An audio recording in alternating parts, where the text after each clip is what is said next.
My name's host Derek, and if you thought that 2023 was going to be the last year of talking with famous people, you were wrong. Because I'm not only back, I'm better than ever. Yeah, it's true. I'm back, I'm better than ever, and I don't want any more bears.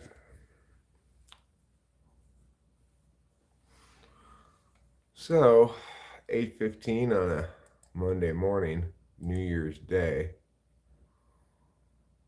Uh, if you're inclined, you could watch or listen to New Year's Day by the band U2, but you're probably ill advised to do so. Probably ill advised to do so. I guess I'm the one giving you that advice, so maybe you should blame me. Maybe you should. I'm gonna like this video. There.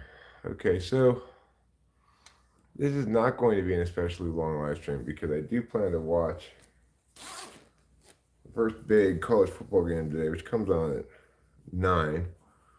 I may, give it half an hour or something of cushion time so I can fast forward through some commercials. But on balance, I'm inclined to, make the most out of my New Year's Day football. What I could be doing right now, if I were a very old lady, is I could be watching the Rose Parade. But instead, I'm here with you, sharing these intimate moments. What do you think about that? That's pretty gratifying for you. You've already achieved your first New Year's resolution. Enjoy more intimate moments with Eric. Well, you're doing it right now, friends. And you're loving every minute of it. And who can blame you? Because this is absolutely fantastic. And I'm achieving one of my New Year's resolutions as well, which is to begin 2024 exactly the way that you begin every other day.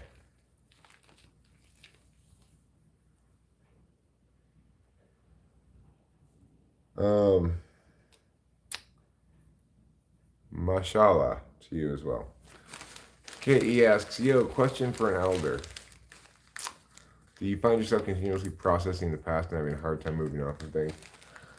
I mean, I think that SI for me is a source of invasive thoughts. So it's not that I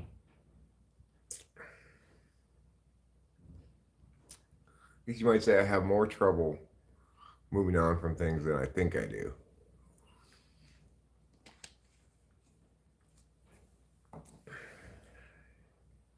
I still have plenty of invasive memories, bad memories, painful memories, whatever, that enter my head way more often than I'd like them to. And when they do, I usually find myself singing this song. I hate myself when I think about me. It's a song I usually sing. Fourth slide is insecure and pessimistic. Well,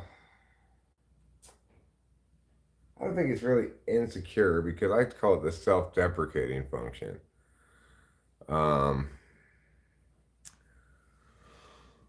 Which is unlike the 8 slot, which we're actually insecure about. Like, if you attack my SE, I'll get defensive, feel insecure. But if you attack my SI, I'm likely to say, yeah, I'm not good at that, but I don't think that matters.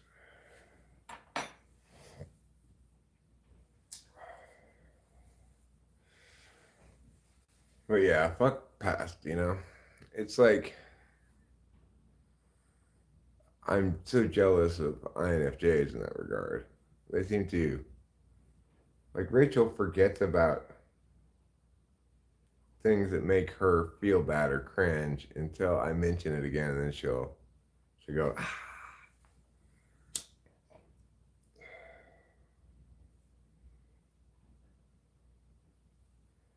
Like one of the things that makes Rachel cringe more than anything else probably is when I mention how my dad came out one time to tell us about how Julie had some skin cancer thing.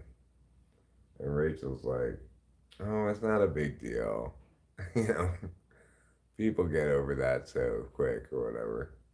You were not the only one who is hungover, deft artisan. I'm not among you, but I'm sure many, many people here are. No, you didn't keep me up. Yeah, I know, Katie. I know. I know well your struggles. So I am jealous of INFJs.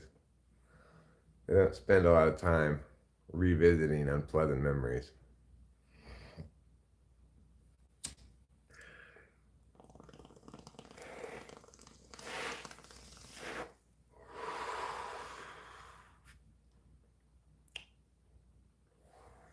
I was a little mad at the cats last night because they wanted to both be in the room. Then one would want to leave, then the other one would want to leave. I got up and played cat doorman like 10 times last night.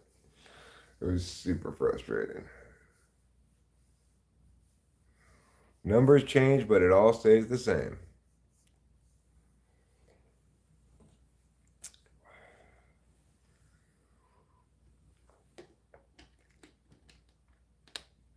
Hashtag need to move on. I think people don't even remember half the things that still run around in my head. I'm sure most of the other people don't remember them. My mom told me I shouldn't eat a Big Mac when I was 7. I'm still not over it. Yeah, it's like when I was about 14 or something, my dad found a cigarette plastic in the driveway and accused me of smoking, which at the time I was not smoking, had not smoked any cigarettes before. And I could not convince him that I was telling the truth. And it was very frustrating to me.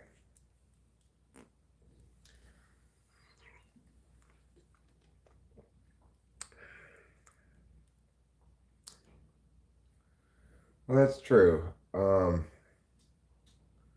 remember who it was who told me this, but someone on a stream once said, maybe it was you, Legends Fall, that the past, the future, and the present, everybody romanticizes one, demonizes one, and puts a handle on shit in one. Well, I romanticize the future, demonize the past, and put a handle on shit in the present. But you're most well suited to put a handle on shit in the future, to be preparing for the future all the time.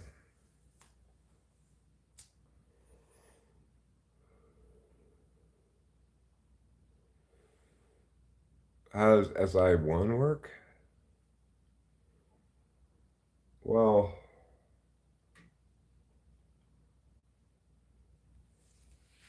I mean, they're very particularist.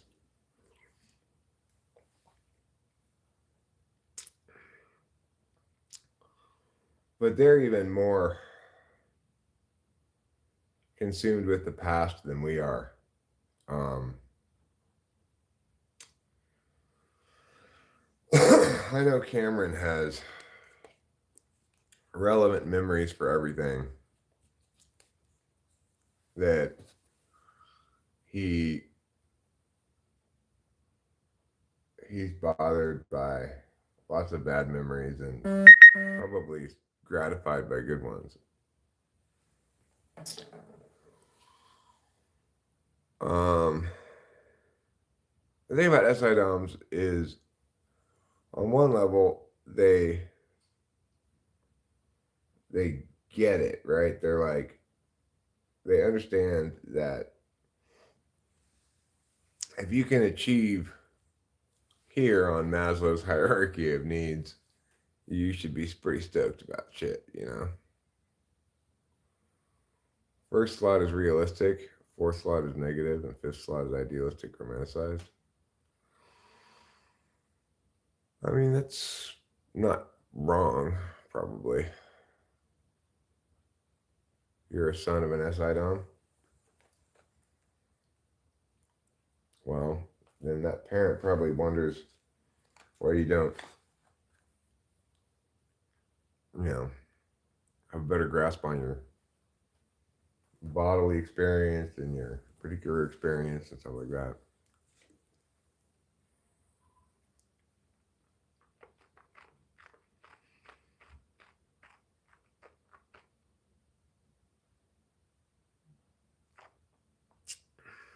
There's no reason to achieve anything, but you just got to toil.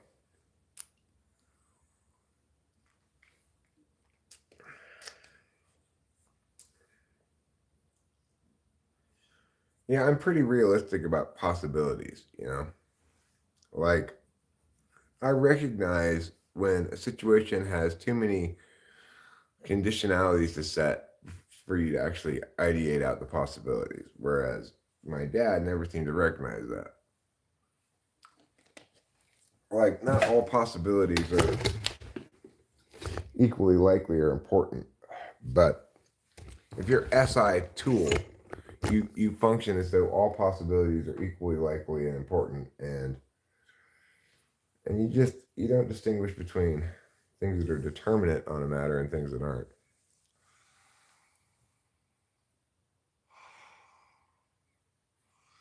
You don't put for EG Boba Fett. You just put EG. It means example given.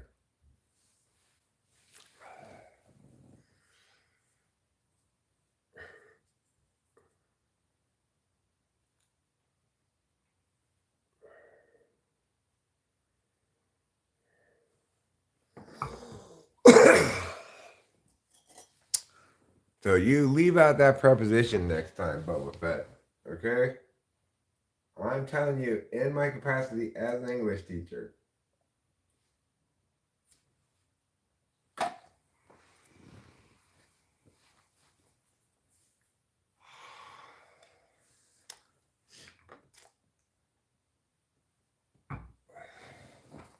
I brought out my red pen today on Boba Fett.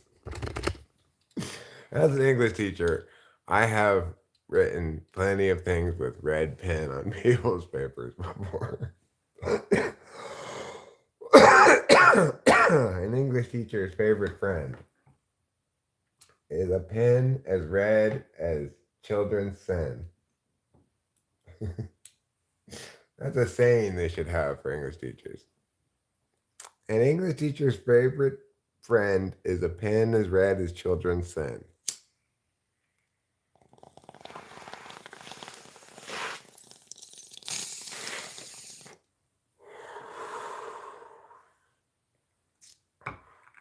In that regard, I should say I followed the lead of my mother. So my mother was a much better English teacher than I was. My mother was always grading papers. A good English teacher is always grading papers. But I was very lazy about always grading papers.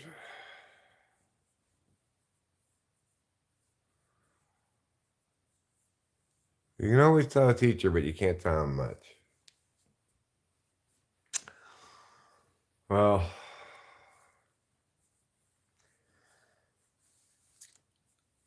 it's true that you'll be unlikely to tell me much about English. I don't feel particularly in need of being informed regarding the subject.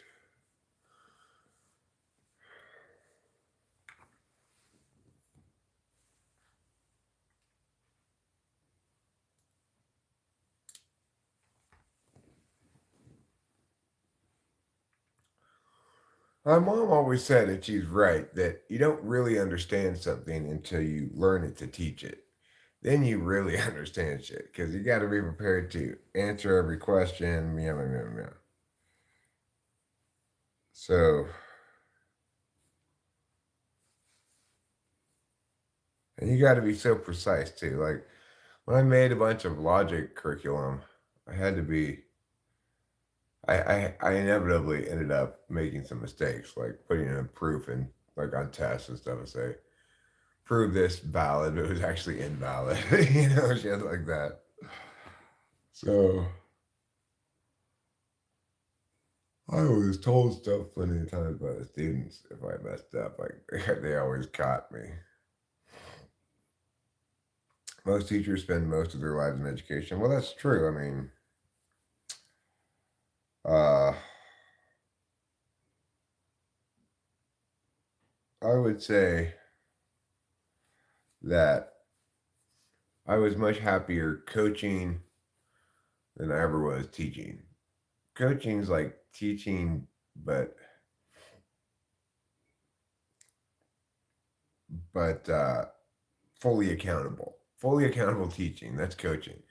Because coaches need to win, right?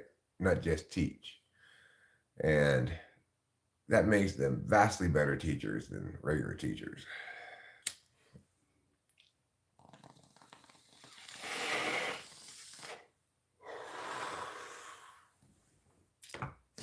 And coaching may be similar in like the goal to teaching.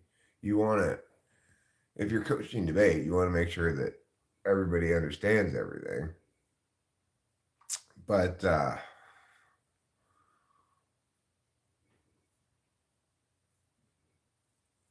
well, I mean, I don't know if teaching adults is better or not, but what I do know is that making something zero sum, like coaching debate, you're dealing with a competition, right? If your kids are going to win, all the opponents from all the other schools have to lose. You have to beat them all. As a consequence, the amount of stuff learned in like one debate class vastly exceeds any other humanities thing, you know? Does that include me? Are you talking to Code Man 3? Um, yeah, it's a beautiful, wonderful thing about real accountability. So if they did that with all teachers, right? Like they said, okay, whatever subject you're teaching, now your students have to compete in demonstrating competency in that topic area with students from other schools. And, ideally, you'd pay the teachers accordingly. Like the ones who win should get paid more, and the ones who if and you should be able to get relegated, like in the English Premier League, right? If your kids lose all the time, you should be demoted to student teacher or substitute teacher or something, you know? This coffee smells good. It smells chocolatey. Must be some kind of flavored coffee or something. Let's see what kind of coffee it is. This. Nicaraguan ground coffee. It doesn't say it has any flavoring in it or anything. But it just smells like really chocolatey compared to regular coffee. Well, I have watched you eat already, you motherfucker. You're such a pain in the ass last night, too. Yes, Daddy loves you, though. I'm sorry. I don't mean to be mean to you.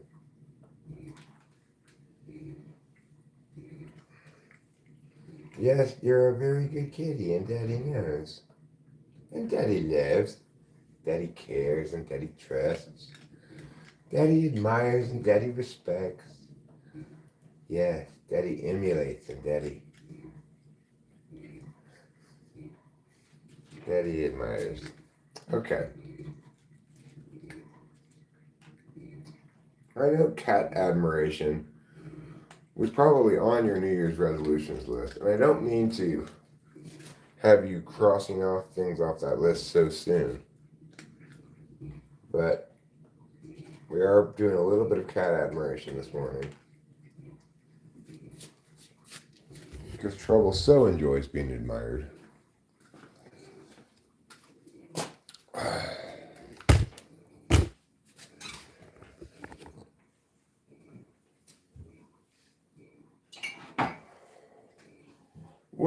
you do for a Klondike bar? Would you shove this pineapple up your ass? Sure, I would. I love Klondike bars.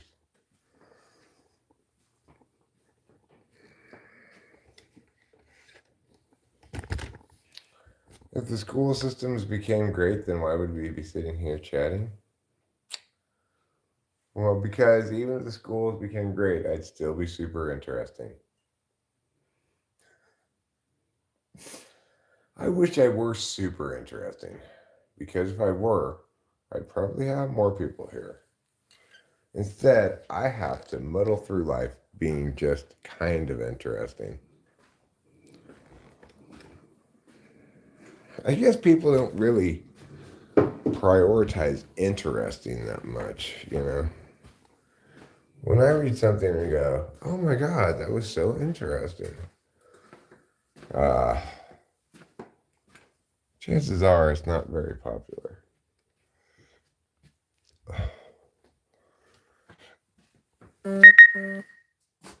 But there are some exceptions. Some things that I find interesting, other people find interesting too.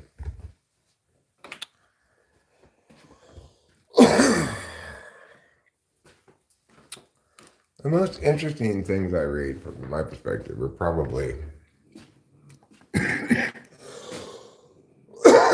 about some kind of math thing or maybe some kind of quantum mechanics kind of thing. Maybe something about like space time or whatever.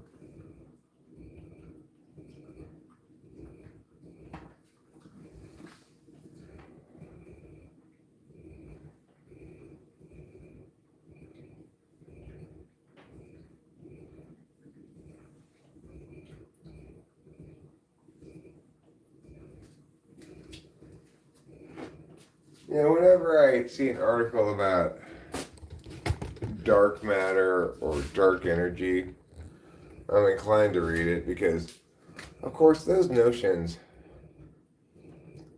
are completely bullshit, right? As far as anybody knows, there is no such thing as either dark matter or dark energy.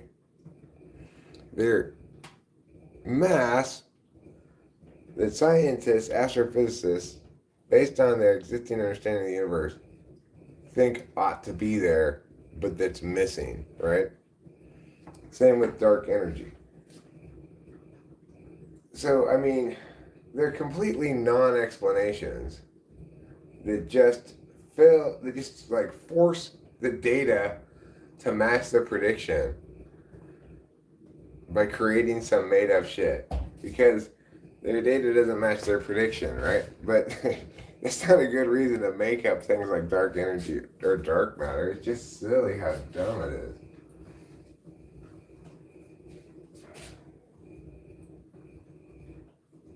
Okay, well, then get off the table.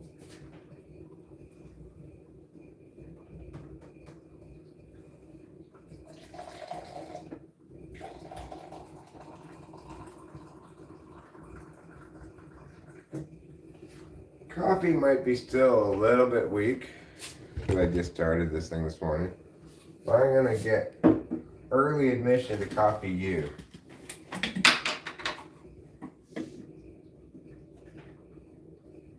Thanks to my great essay, The Day I Made Coffee. Doctors said I wasn't going to ever be able to do things like this, thanks to my palsy in my right hand. But that was the day that I made coffee.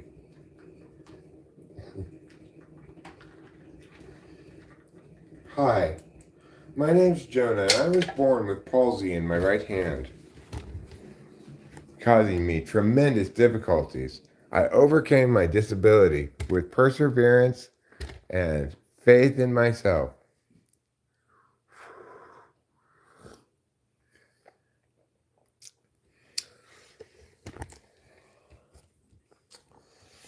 K.E., you may lack the self-discipline to learn in an organized manner alone. But your haphazard manner of learning whatever it is you read, learning what's relevant from it right away and including it in your musings and stuff, that is what gives us an advantage in learning content. Is all we need is an authentic reason to learn it, and then we'll learn it fine. Well, the problem is, and this is your problem too, Kay, is that you think you should learn stuff, or it's a good thing to learn stuff you don't authentically want to learn. So when I coached debate, I learned all kinds of shit cutting cards. It wasn't because I wanted to learn that stuff. It was because I needed these kind of arguments for this thing, so I had to find them, and I ended up learning a bunch of shit in the process. You know.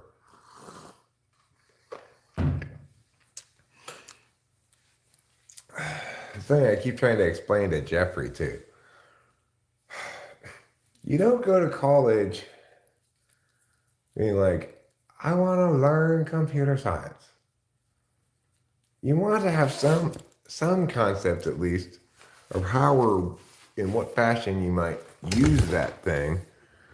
And that's so. In other words, you need more specificity about what you want to learn, and it needs to be driven by some authentic thing.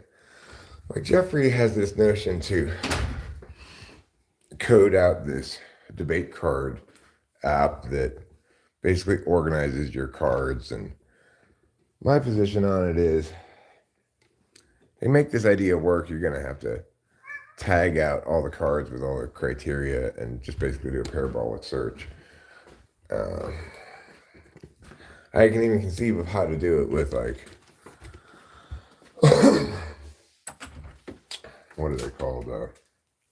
Those database tables, SQL too. But he wants an app that's going to go through the cut cards and organize them for him, right? In other words, he doesn't have to tag them out with the criteria listed. He wants something that's going to successfully analyze the shit. Well, that's a good reason to go into computer science. You want to know if you can figure out how to code this thing. You probably can, because AI is pretty good at taking instructions on what to do with a pile of papers and stuff.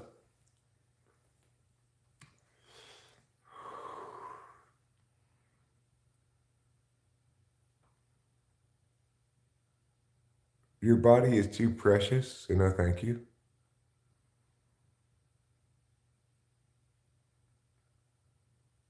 Oh, Cone Man 3 wants to whip you. Like cream.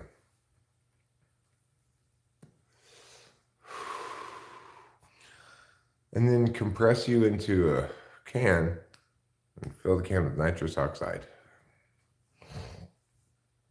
That's what Cone Man wants to do to you, Kay.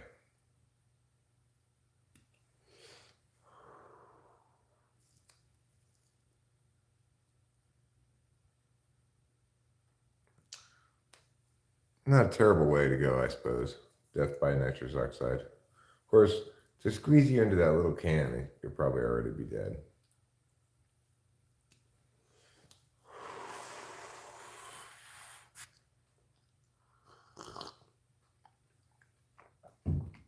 Dirty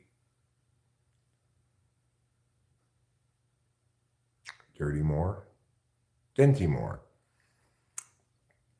No, Dinty Moore does not make whipped cream, although hopefully it's their resolution for 2024.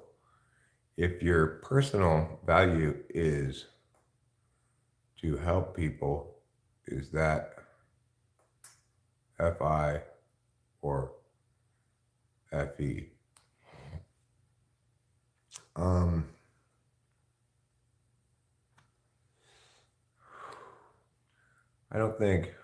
I think you need more information to answer that question. Like, that's definitely not Rachel's goal. That's very far from Rachel's goal. She's consistently nice, rarely makes any social mistakes, is generally well liked by everybody. But is she giving or helpful? No. And he also has very little self knowledge, such that she'll ask me a question like, am I too giving? No, actually, Rachel, you and I are both pretty good at being selfish. We're not selfish with each other, but, uh, Rachel got invited to join the Seroptimus Society. If she cared about people, she'd join it and thrill in giving scholarships to girls and stuff. But um, that sounds boring, you know.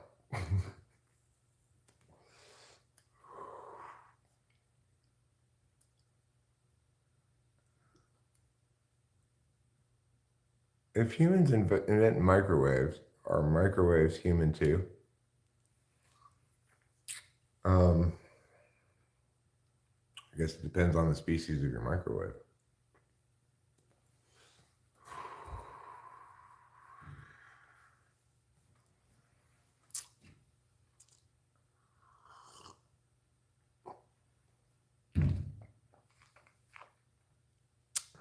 I am a large wave, mind you.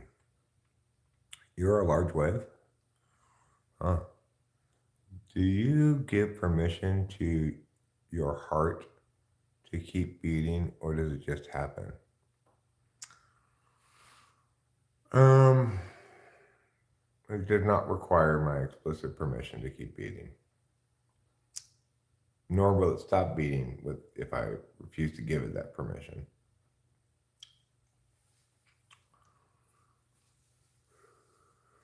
However, in theory, I could make it stop beating.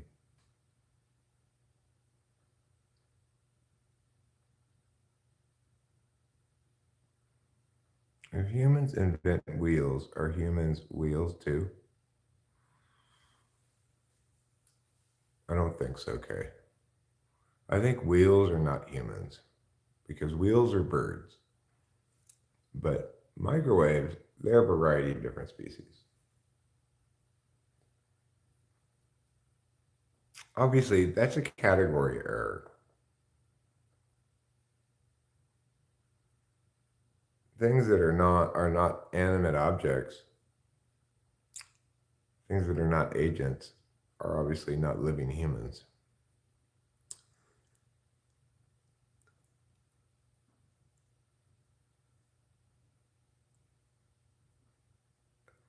I think she's making a point about something, Cone Man. A freaking knife is that too.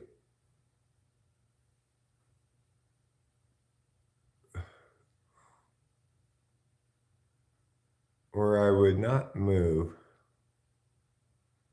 without force. So we are the force. And that force is in a way robotic too. We are robots. Teach us to love. We are robots. We need to love.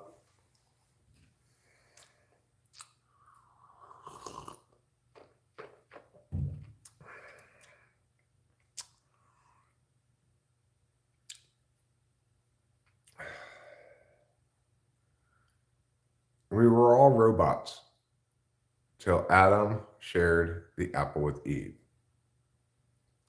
At which point we all cried out, teach me to love.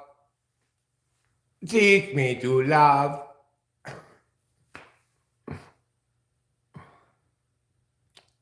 It's true. Very true. If wheels invent humans, or humans invent wheels to humans? Good question. This is like a weird philosophy discussion in some ways, and unlike in other ways, because after all, we're not meaningfully doing any philosophy.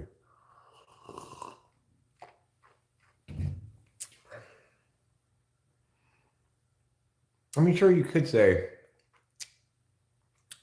every word out of my mouth is as important as Aristotle, Plato, Kierkegaard, Kant, and Nietzsche combined.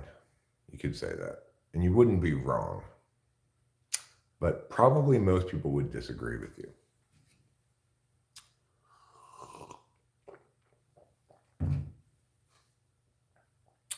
Right now, you're enjoying the most important words that can be found anywhere on the internet. With these words, you unlock for yourself the ability to attain wealth, fame, success, significance, truth, justice, righteousness, the American way, and a bunch of other things. And it's all thanks to these words spoken by yours truly, Eric. It's all thanks to these powerful, enduring, beautiful words. Literal statements are often not meant literally. Well, then they're not literal. You can interpret them literally if you wish, but they're not intended accordingly. Tsunami hit Japan today. Are those people happy for having the tsunami? I'm gonna guess no.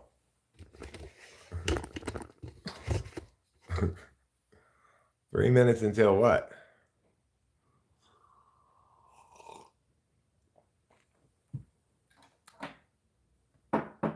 Well, it's more or less impossible to win the argument for determinism because, in order to answer the question, does free will exist? 3 minutes left till Kay digs in on her privacy. There you go. That's what makes it robotic.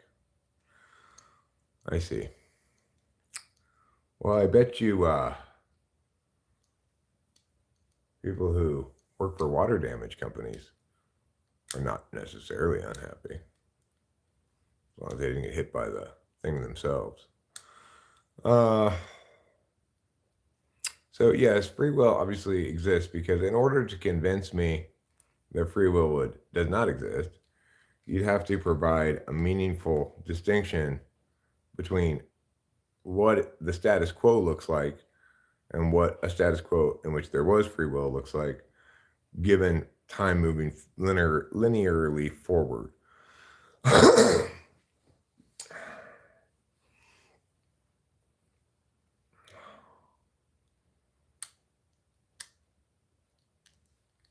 So people have a lot of sort of intuitive notions, right? Such as the brain is not a projector but a funnel. Brains are void filters, immanence factories. They produce the inward torsion of subjectivity through a kind of causal obfuscation and insideness. Well, Coneman, in order for you to establish that it's an illusion, you'd have to be able to articulate what it would look like were it not. If you can't do that, then you're not really saying anything.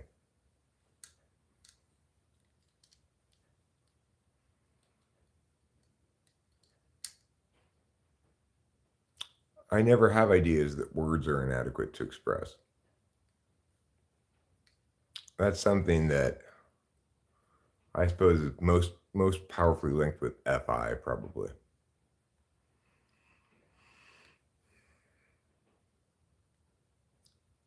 I mean, I stand on the side of the free will debate that makes sense, which is yes, we have free will because free will is conditionality plus the ability to consider various possibilities and then make a decision, right? So you can't say that in order to have free will, we'd need to be able to go back in time, change the past, and then move forward again. If you're requiring that, then you're requiring an entirely different universe. We have to answer the question, what would free will look like if we had it in a universe in which time moves forward? No, both are terrible words because they're both ignoring this reality I'm stating. In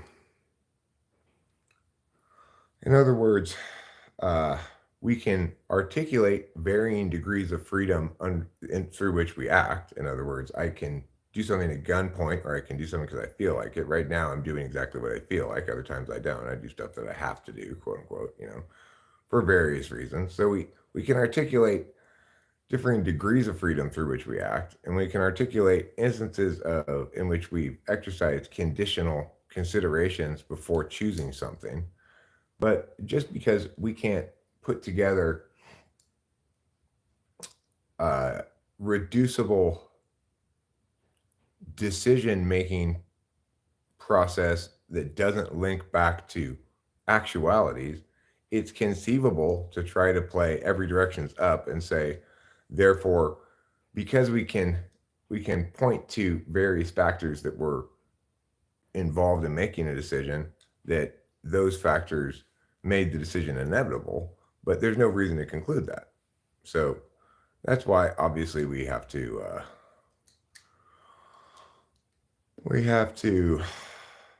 accept the fact that arguments against free will are silly, you know, because anybody who I've never heard anybody answer this question, right? Anytime anybody presents you with determinist bullshit, just say this: well, what would the universe look like if there were free will? Then how would it be different than it is currently? If they can't articulate a meaningful distinction between our status quo reality and a reality in which free will exists, then there's no reason to conclude that our will is not free. It appears to be, you know.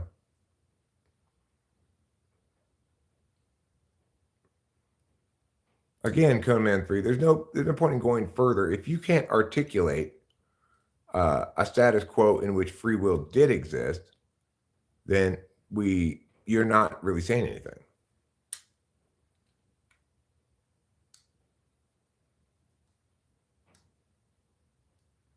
Right? So you need to not just continue to articulate why you think everything's determinist. We already understand what your explanation is. It's that you can articulate various things that were involved in any given decision, various factors. But for you to say that therefore there is no free will, first of all, causality is only meaningfully expressed when there's not over causality. In other words, when there aren't multiple causes that are indeterminate from which is the actual cause, right? Then when you have that situation, you're not engaging in causality anymore.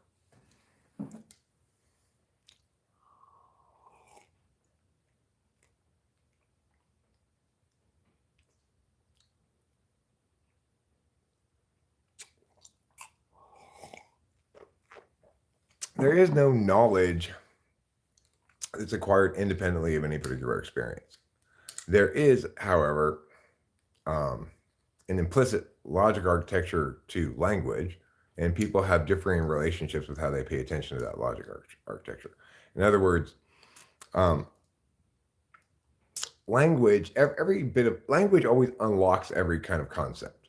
Language comes first, then our ability to intellectualize things. We have to name things in order to deal with them as intellectual objects.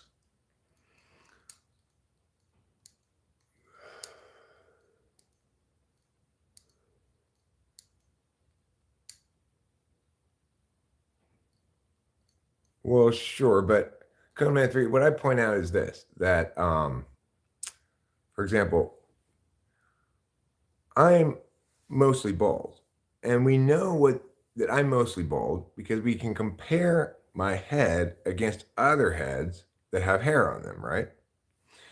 So, what in the status quo, it appears that we make our own choices. We certainly treat the world as though people make their own choices. We hold people accountable if they commit crimes, etc., and we believe that's right and just. So, as I said before, we can also distinguish between varying degrees of freedom in which we act, and we can come up with examples of circumstances in which we considered multiple possibilities before making a decision and choosing one of them. Okay?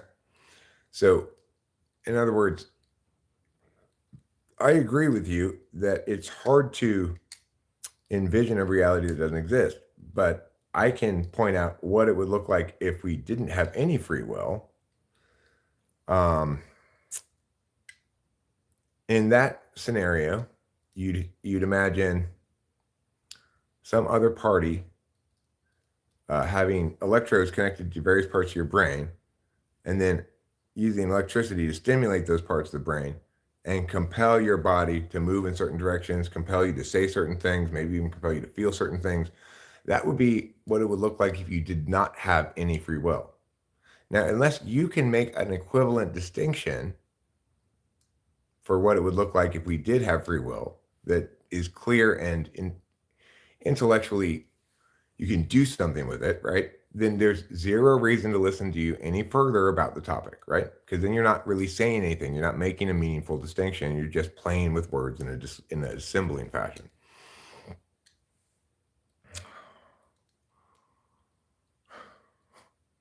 An ice cream shop gives you 200 choices of ice creams to choose from, but you don't understand that all 200 are just ice cream.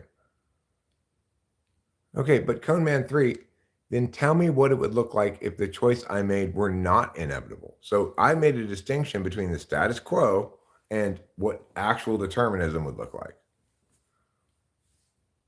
So you explain to me what it would look like in the status quo if instead of choosing to respond to this, I I had no free will whatsoever.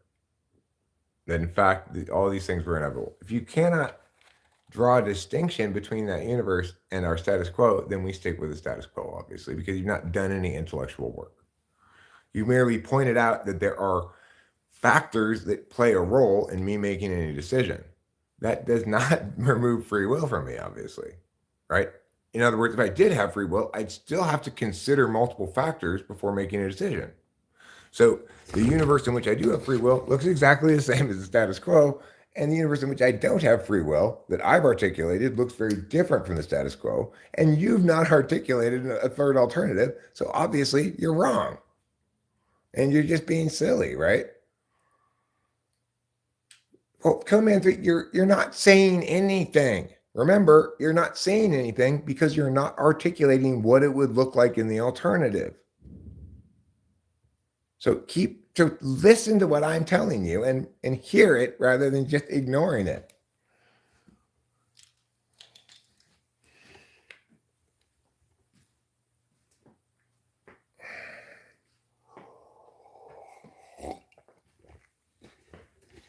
In other words, you have work to do before you can meaningfully continue making those claims. You've not done that work, so stop making those claims.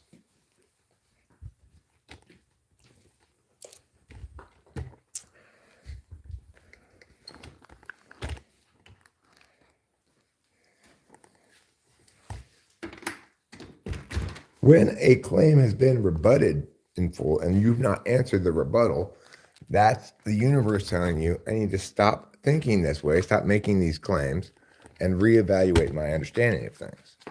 That's what happens when you're wrong, you know?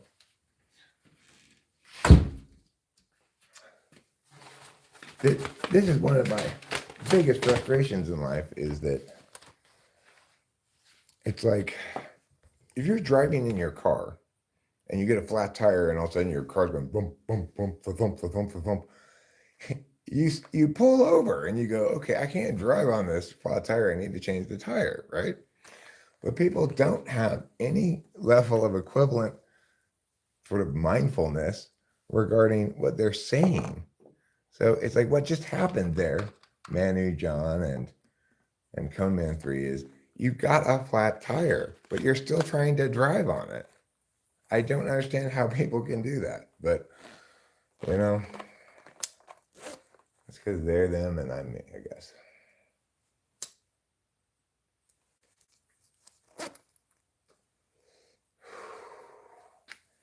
If people were as careful in their talking as they are in their driving, the world would be a wonderful place.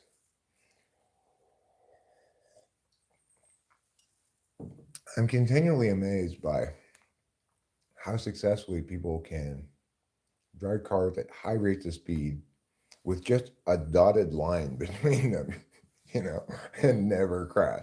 Like it's been decades since I've crashed my car, you know. I don't even remember the last time I crashed it.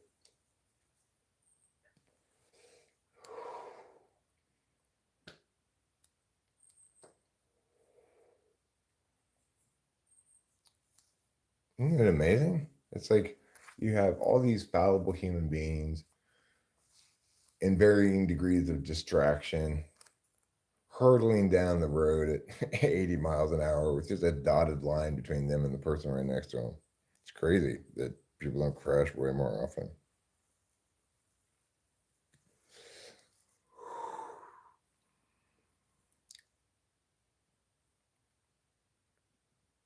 You don't understand the reasoning? Well, the reasoning is if you're saying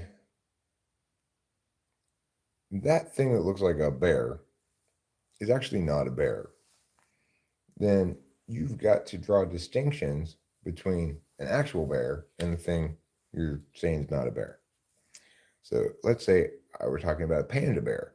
So that's actually not a bear. It's whatever kind of animal panda bears are. They're not bears.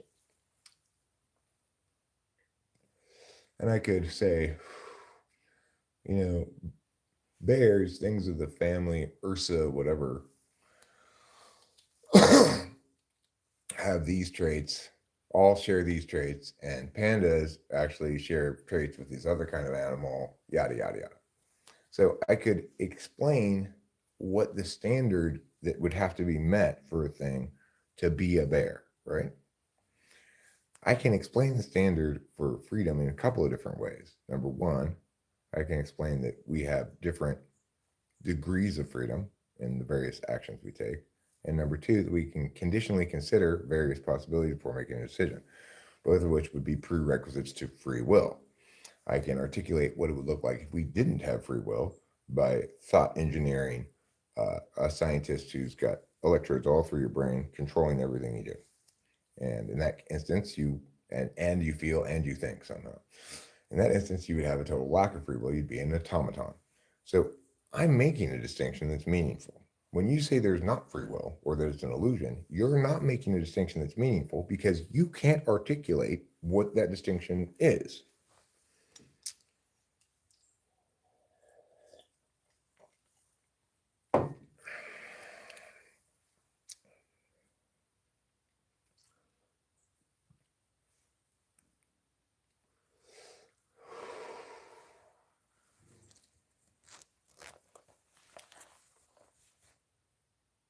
So really what you're doing is you're asking a question. Is this a bear or a bird?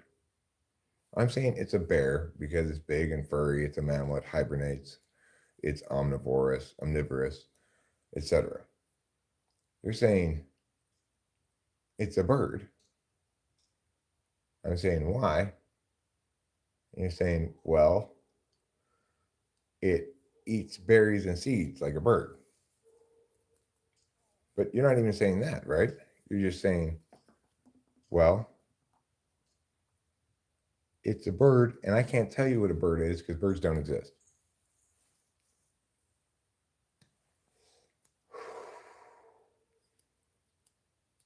And I can't tell you what a bird is because bears don't exist. That's what you're saying. I'm saying that's a bear. You're saying that's a bird. I say, well, how do you know it's a bird and not a bear? Because bears don't exist. That's your reasoning.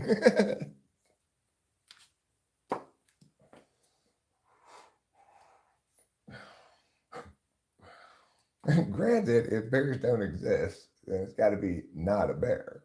That still doesn't require it to be a bird. And you've totally failed to establish that bears don't exist, whereas I've given you good reasons to believe they do, right? I pointed out that bears have the ability to act in varying degrees of free will, you know. Either they can be locked in a cage or freely doing what they want.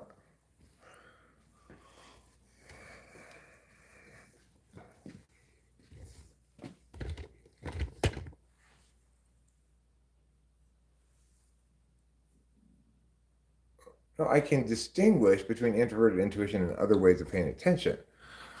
That's the distinction that needs to be made, right? If you're saying, oh, you need a full definition, well, you need to have things operationally defined according to what you're trying to do with language. So, obviously, I have introverted intuition well defined for the purposes of distinguishing that function from other functions. And I have a variety of tests that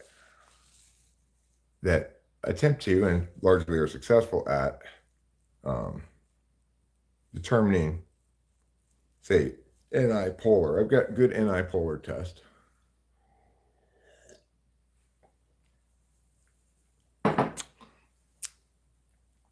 Okay, well, if in fact Cone Man 3 you cannot prove either, then why are you arguing in favor of no free will?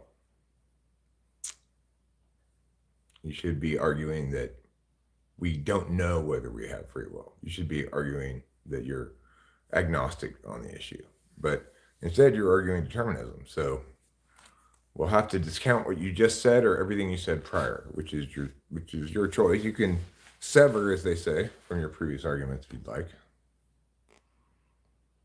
Well, the point is, there are two possibilities. You're either affirming free will, affirming determinism, or affirming free will agnosticism. And so far, you don't seem to know what you're affirming.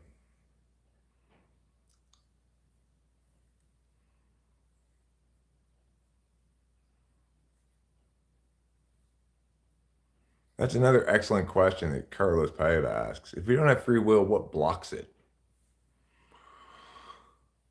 I think a determinist would answer inevitability counterfeits it. But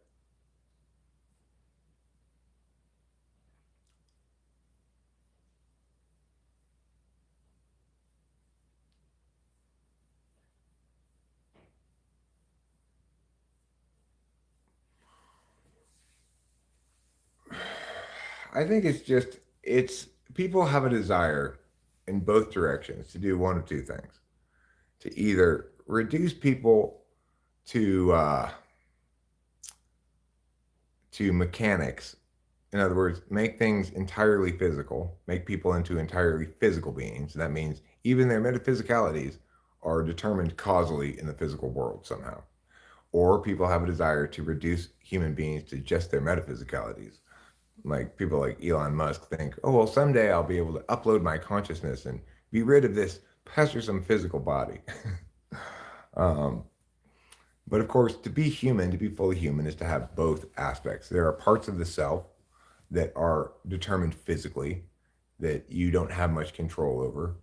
And there are parts of the self that are determined metaphysically that you have a lot more control over. And it's true that discipline or directing the self according to one's will is is something that's manifest according to one's attentional matrix. And yeah, thinking of people like robots and that there is no free will is just an attempt by usually like very physical attentional stacks to reduce humans to the physicalities those attentional stacks understand and best or feel most intuitively comfortable with.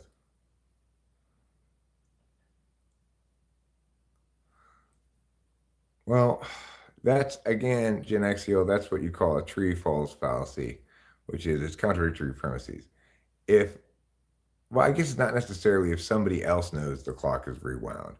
The problem is in that conditionality, the antecedent's always false. We know we are operating in a universe, as I stated earlier, probably before you got here, in which time moves only one direction. We have to conceive of a universe without free will in which time still only moves in one direction. Otherwise, instead of conceiving of no free will status quo, we're conceiving of an entirely different universe in which all the rules are different.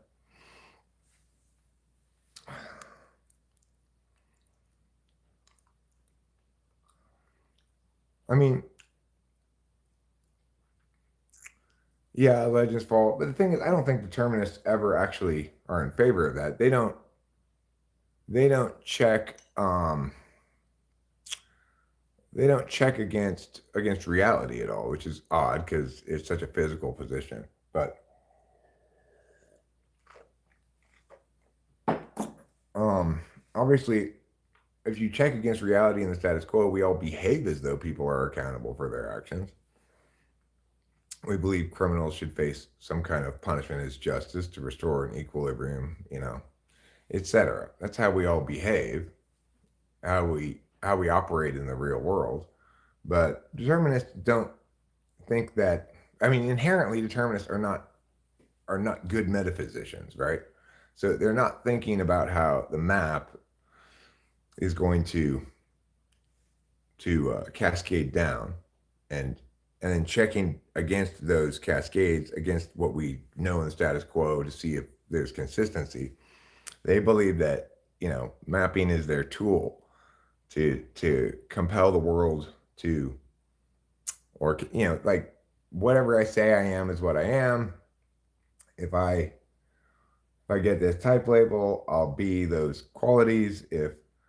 Um, if I can point out that there are antecedents to consequence, therefore there's only one possible outcome. It's not the sort of thing that you can apply at all, right?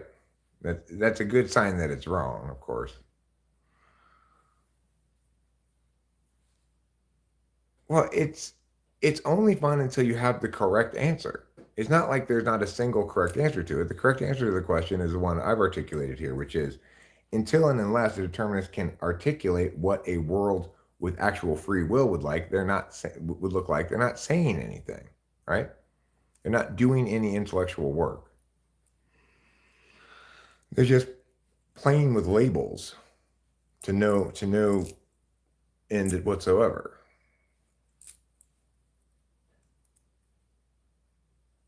And once you understand what the answer to it is, there's no point in discussing it anymore, right? There is a single answer that's responsive to it. The ball's in the other team's court now. They don't know what to do with it. They just standing there watching it dribble along the ground. But that's not your problem. You now have the correct answer, and they need to respond to it if you're going to continue the conversation any further.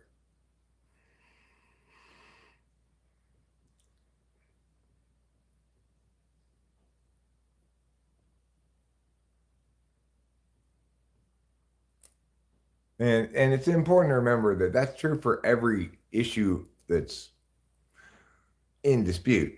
Once you know the best answer to it, it's no longer of any value to continue to argue it with people. But I get dragged into repeating these arguments because people come in and they've not heard them before, and so they don't know what the correct answer to it is. And I tell them, and they either ignore me or hear me and adopt what I'm saying. It's like Code Man 3, there's no reason why you can't just in future conversations elsewhere, perhaps, just copy all of my arguments. You'd be wise to do so because they're correct. But of course, that requires you to jettison your existing understandings of things, and I think you're a little too attached to those for that.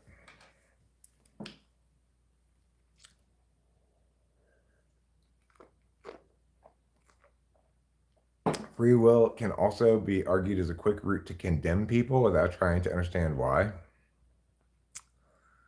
I mean, when there's condemnation for a person's behavior, obviously that's predicated on the reality that they're responsible for what they choose to do. But people don't use free will as an argument to condemn people. You have free will is not a condemnation I've ever heard anybody make. Probably the first scientist to connect quantum uncertainty to free will was Arthur Stanley Eddington.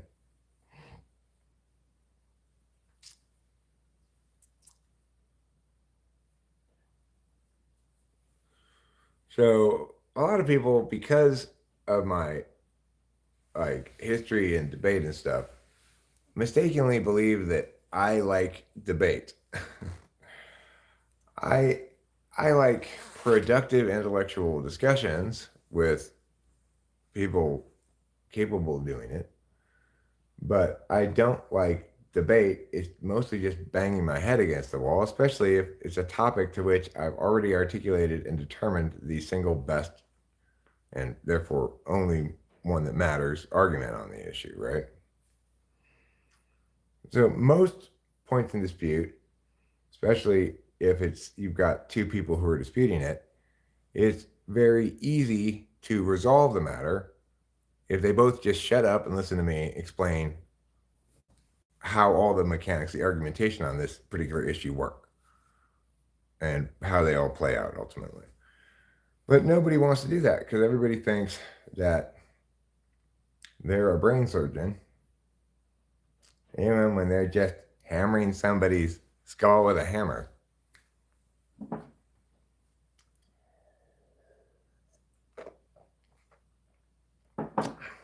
If someone makes the argument that poverty makes you more likely to be a thief, some people have a problem with that.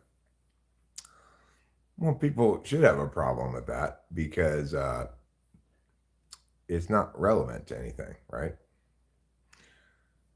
If you're saying this person should be found not guilty of thieving because they're poor, then that's factually false. If you're saying that this person has less responsibility to follow the law, then that's factually false. In other words, there's nothing good you can be getting at with that argument. You're either condemning somebody according to their group label, poor, as more likely a thief, or you're excusing somebody because of their group label, poor, from what needs to be applied equally to all. So, that's why somebody would righteously and appropriately object to that argument being made, at least by saying, what are you hoping to do with this argument exactly? Are you hoping to condemn the poor? Are you hoping to treat them as children and not make them accountable for their actions? What qualifies as poor? A bunch of questions like that are necessarily going to follow, right?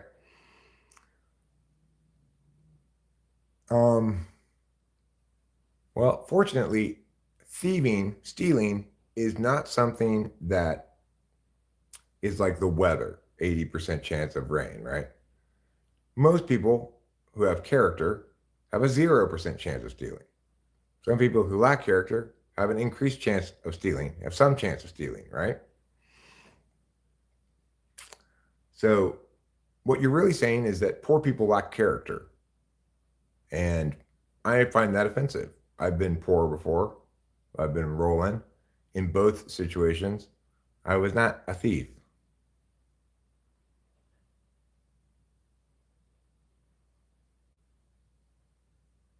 Mitigating what exactly? What do you think these factors are mitigating? Responsibility for their own actions? I mean, that's clearly wrong.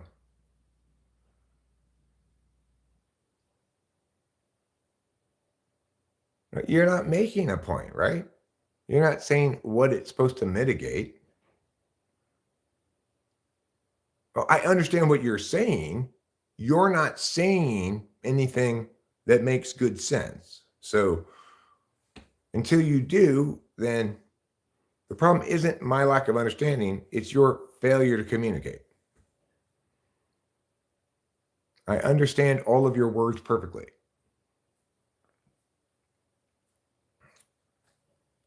Okay, so what's your point? Is a decision is based on many factors. Poverty may be one of those factors, but why are we prioritizing that factor over all others? Point is, since we cannot determine how factors, generally, we can't say that anything makes it such that Mia is not an expression of their free will unless they are having a psychotic break or something, right?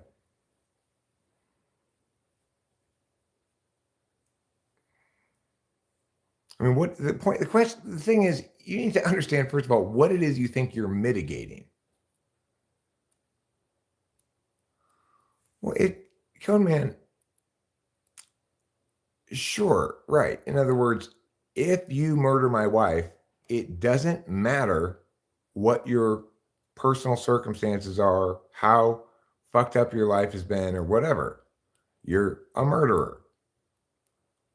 We afford you equal opportunity to be an agent and make your choices, and therefore you have equal accountability.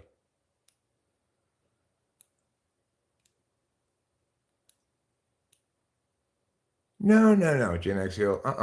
I mean, don't so horribly misrepresent what's happened here.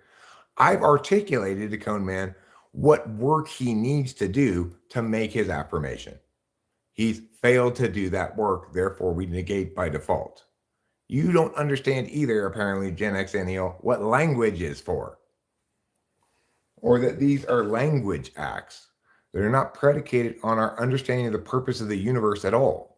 It's not a framework problem. It's one person is good at this and one person is inept.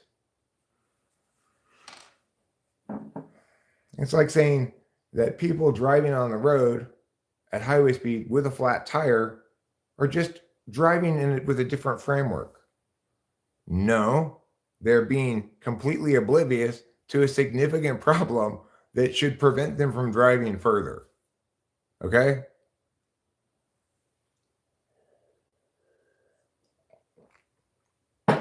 Well, we have a way of factoring in mitigating factors. We don't factor it in regarding the issue of guilt or innocence, but we do factor it in regarding punishment. So, for example, we distinguish between murder in the first degree, premeditated murder, and murder committed in the heat of passion. No, this is not right wing. I mean, this is a reality based issue too, Gen X and Neil. Your failure to understand that language is just as real. Language objects are just as real. They're just as you can do just as real work on them as you can a car. Is why I keep banging my head against the wall. If people understood that speaking is the same as driving, if you're making a point and all of a sudden you got a flat tire and I point it out, pull the fuck over, fix your tire before continuing, you know? It's not right-wing simplistic thinking. You disagree with me, but cannot articulate any reasons why we should listen to you instead of me, and therefore are frustrated, and therefore are using what you say. Very simplistic thinking. What makes you think I'm right-wing? I articulated where and how we consider mitigating factors in the punishment phase, right? And even in the guilt and innocence phase, in the sense that what crimes you're accused of make a distinction between varying degrees of intent, right? Criminally negligent homicide is very different than murder in the first degree, even though both things result in the death of a person. And additionally, the judge has a range of years that he can that he can sentence somebody to, so that more egregious examples of the same crime can be punished more seriously than less egregious examples of the same crime. So we do factor all those things in. The fact that you don't even know that and still have a position on this means now you've got two flat tires. Pull the fuck over.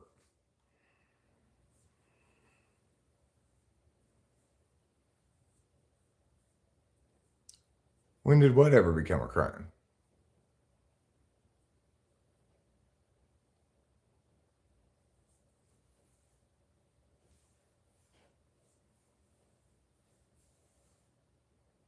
I'm not denying a whole subject area, sociology.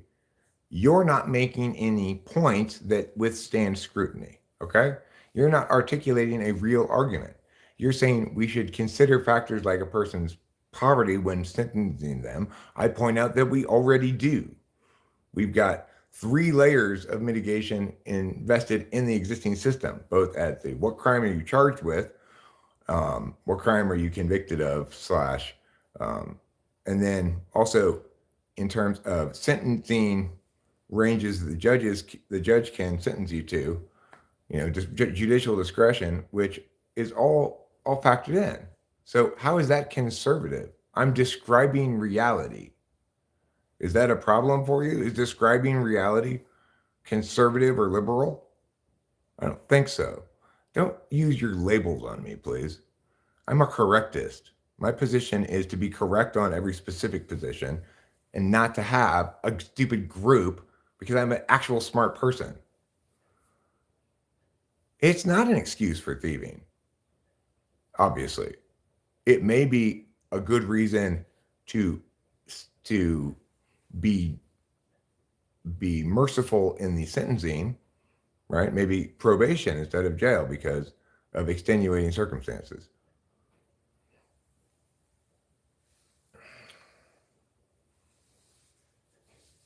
Well, I'm concerned that people actually state a position that means something, right? So, Conan, are you advocating in favor of letting poor people steal things and not making it a crime, decriminalizing theft for the poor? Like, what exactly are you advocating here?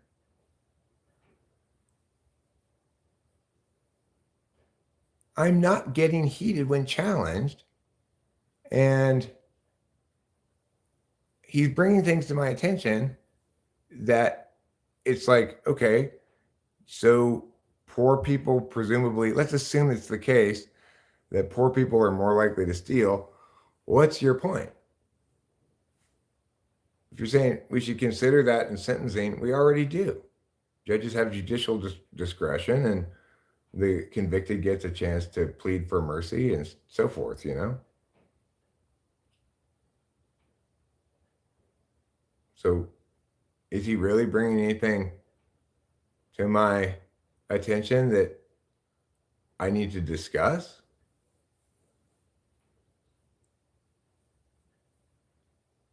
No, I'm looking at it from a process integrity perspective. You're looking at it from an outcome perspective. You're saying that, somehow the the same crime is different depending on your circumstances. I'm pointing out that we've already got that considered in to mitigation, and that you need to respect process integrity, not do particularist analyses of individuals. I have, though, Boba Fett, people need to remember that I've not always been this privileged, and that for most of my life, I struggled to varying degrees. I remember there was a period of time when I was super broke and I broke my hand and I had to go down to County USC Hospital and sit in the fucking waiting room for 16 hours to get, free government health care or whatever, paid $100 for it or something. It was miserable. It was horrible. I get that. I've been there. I've been there where I'm scrounging up quarters to try to buy a bag of Boogler because I'm so broke I can't even buy a pack of regular cigarettes. I've been there recently. So I know what it's like, okay, to be poor. And I know what it's like to not be poor. But your chat's showing up for me.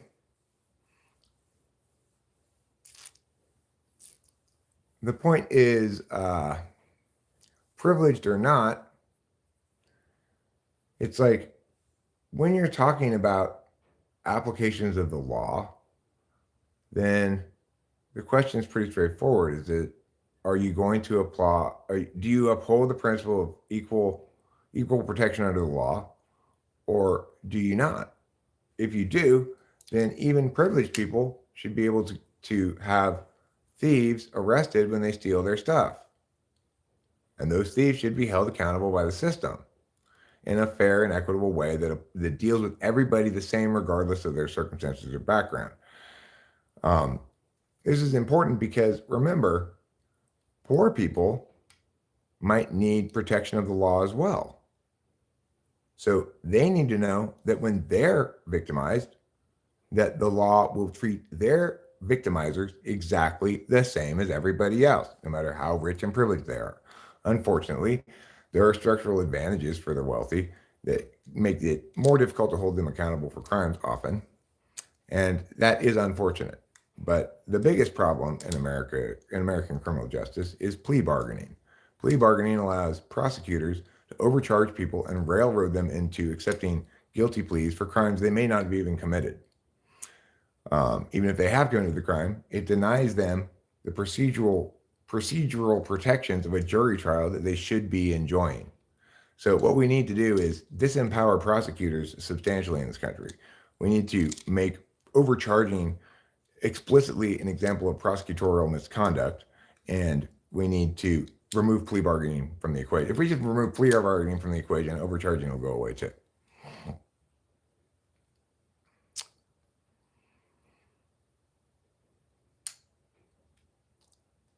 Okay, but what are you trying to do with that piece of randomly circled around data?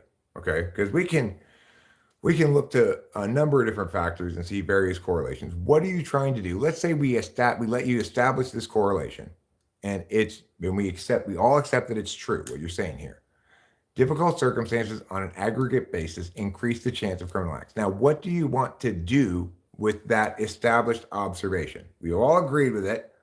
Now, where are you going to use our agreement to do work?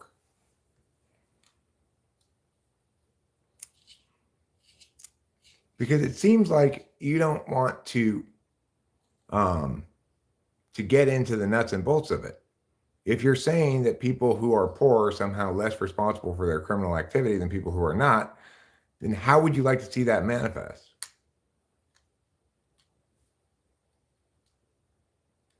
What are you trying to say that it's censoring? Okay, well, remember,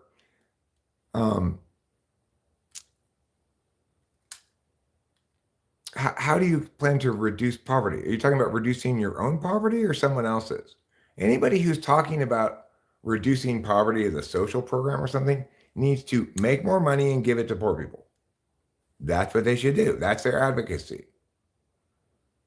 People who advocate that society should reduce poverty in some explicit way don't understand how poverty and wealth work at all, and really should not be on the road if you're going to be driving this drunk, you know?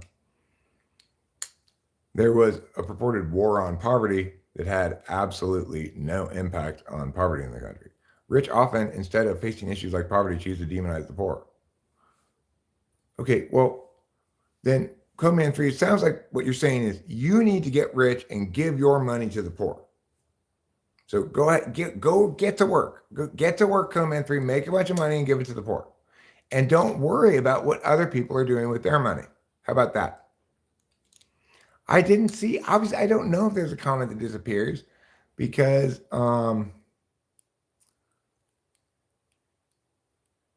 purge. They didn't like the word purge. So Command 3, instead of boogeymanning the rich or, infantilizing the poor like you want to do, go get rich and give money to the poor and follow through with your dream and your advocacy. Stop trying to tell other people that what they should do with their money, right? You need to spend a lot more time making money and giving it to poor people yourself. That's the best thing you can do.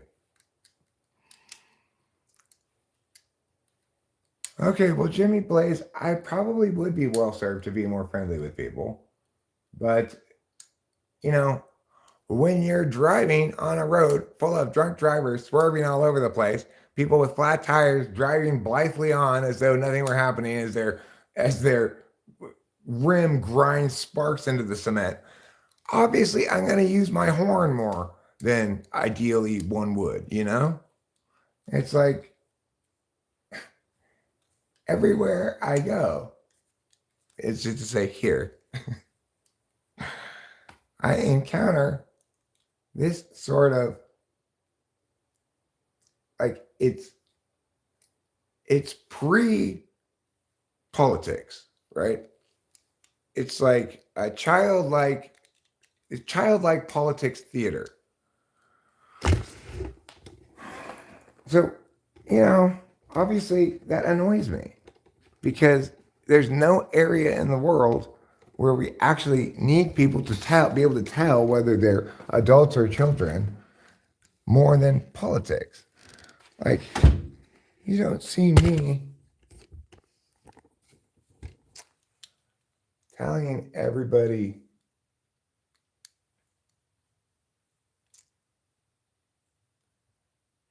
how to care more for what they find precious. I try to stay in my fucking lane.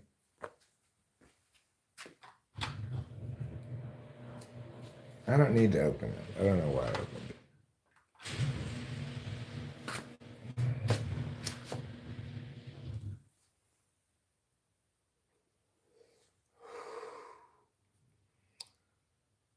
It's just endlessly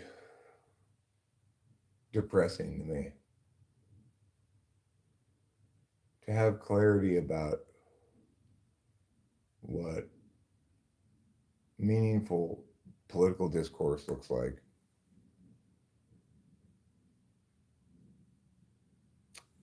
to have clarity about the kind of skills and precision it requires to do properly, and to have clarity regarding how important it is, how much it's like brain surgery.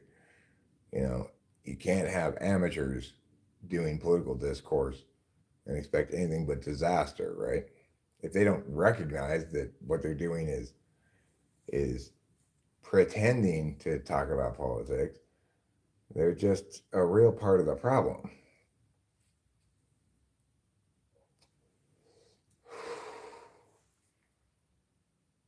I would be well served to be nicer. I'd probably get further in my advocacies, maybe. But my advocacy is recognize that you're not even in pre med, let alone a brain surgeon, and that what we're doing here is important.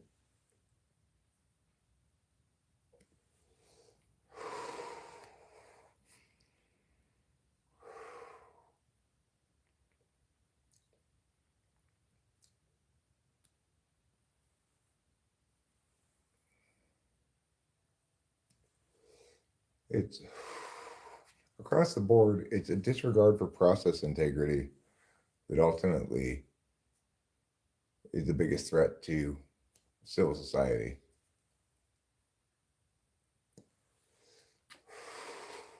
So, because I am a free man, you know, in the truest sense of the word, I'm a free man. Um, in ways that people in North Korea could never even dream of saying, right? But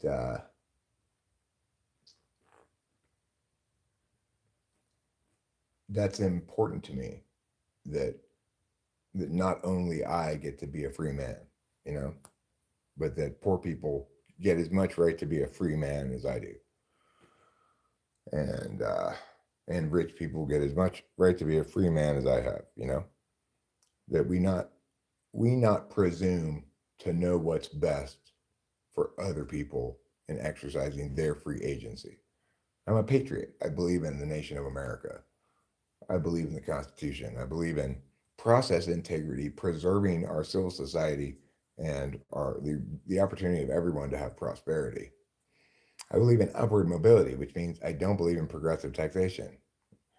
I believe that any kind of wealth redistribution needs to be non-mean tested and direct cash payments. It's the only thing that's proven to be effective at all. Um, these are all sophisticated understandings of things, right? They're real understanding. When I encounter people who are playing with dolls and assuming that they're engaging with real people because they're so childlike in their approach to things that they don't recognize that they're just engaged in thought theater, you know, it naturally makes me upset. It makes me upset as an American, as a member of a free and civil society, and as an individual who believes in individualism, as all just people do, because the alternative is to believe you know better for other people what they should do.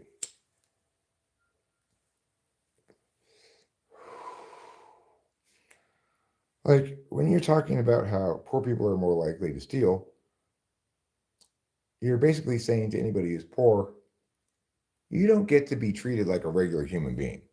We treat you as an infant, that because of your circumstances, you're not really accountable for your actions. It's like a child. Every poor person should yell at you for saying that, right? Because you're trying to reduce individuals to members of a group ultimately. And you're trying to pretend as though you know better for other people what how much agency they should have, whether they get to be fully accountable for their actions or not. You want to turn rich people into this monolith, even though rich people are the same as every other people. They have a variety of different positions, beliefs, etc. The ENFP who lives over there on Snyder Creek, he's rich and super dumb about politics stuff. Like, failure to, he's like, PG&E needs to be held criminally responsible for this. It's like, well, corporations don't commit crimes, people do, right? If you want to hold somebody criminally responsible, you need to articulate which individuals within that organization are responsible for the decisions purportedly criminal, right? He didn't mean what he said. He just meant he's mad at PG&E because a transformer accident with one of their transformers started a big fire, and I guess they killed some people. Does that make them somebody potentially criminally negligent? Possibly, but the thing is, what it makes them is civilly liable. Most of all, because it wasn't an intentional thing that they did. Obviously, you could call them criminally negligent, but you'd have to establish certain facts to prove that negligence. Well, corporations are not considered persons in the U.S. People do not understand that Supreme Court ruling. That Supreme Court ruling did not say corporations are people. What it said is that, unlike people, corporations have no right to anonymous speech. That's what the actual ruling was. But it didn't get portrayed like that. No, I'm not going to read something that okay. Conman, you are just purely talking out of your ass. You've got no idea what you're saying. We've talked about corporations before. You don't even know what it means to incorporate. Until you learn a few things, stop pretending like you know stuff.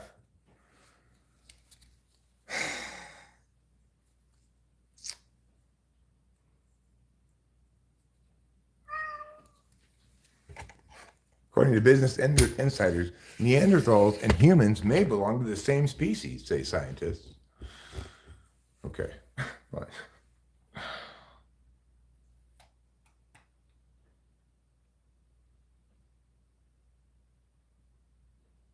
well, an incorporation is a legal fiction that affords a group agency like an individual person, right? So a corporation in certain ways may function as a person does. Yes, corporations have the right to speak. Of course they do. Because corporations are made up of individuals. Individuals also have the right to speak, protected speech anyway. So the thing to remember is that Supreme Court ruling did not rule that corporations have the right to speak. It ruled that corporations do not have the right to speak anonymously. Well, profit's not bad, Cone Man. Right?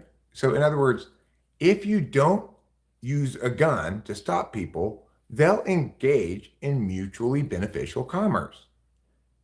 So, when I buy something from a corporation, I enjoy the benefits of their product, and I exchange for their product my money.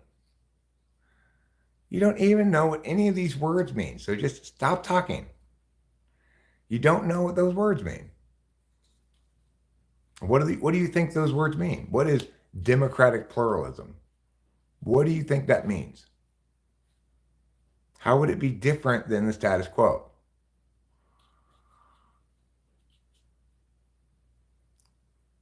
I mean, labor owning production is not coercion necessarily, Gen X and Neil. Like if you look at Avis Rent-A-Car, it's owned entirely by the employees.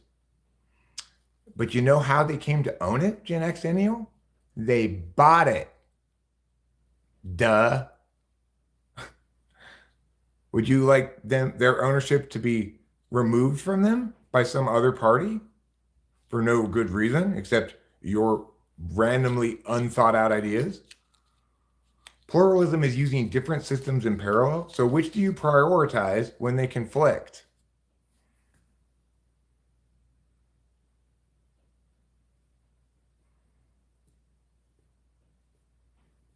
Which do you prioritize when they conflict?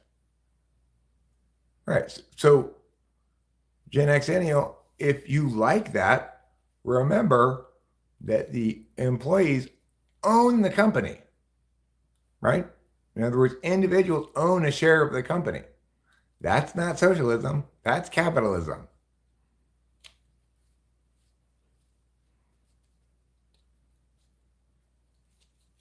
Um, so which of these varying systems do we prioritize when they conflict? If you can't answer that question, you're just talking out your ass. You're using words that don't mean anything.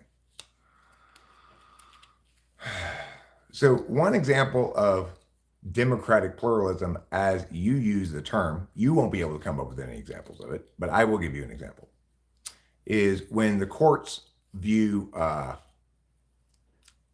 competing interests as the paradigm through which they should determine a matter. That is never the paradigm through which they should determine a matter, of course. They should not factor in competing interests. We don't privatize everything. That's absolutely false. What we see, though, Cone Man 3 is in the status quo. Our public spaces are facing rapid and horrific decay. So we no longer in our cities in California have sidewalks we can walk on around and stuff. I'm just bouncing around and assuming things right now. I mean, I'm responding to what people say. So maybe I assumed something about you, that you were in favor of some kind of socialism, but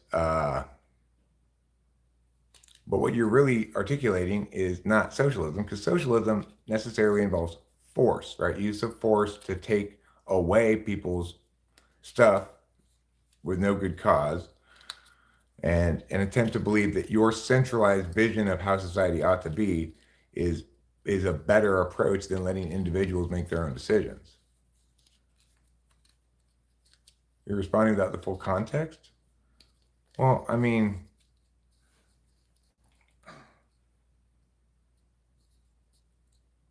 let's go back up.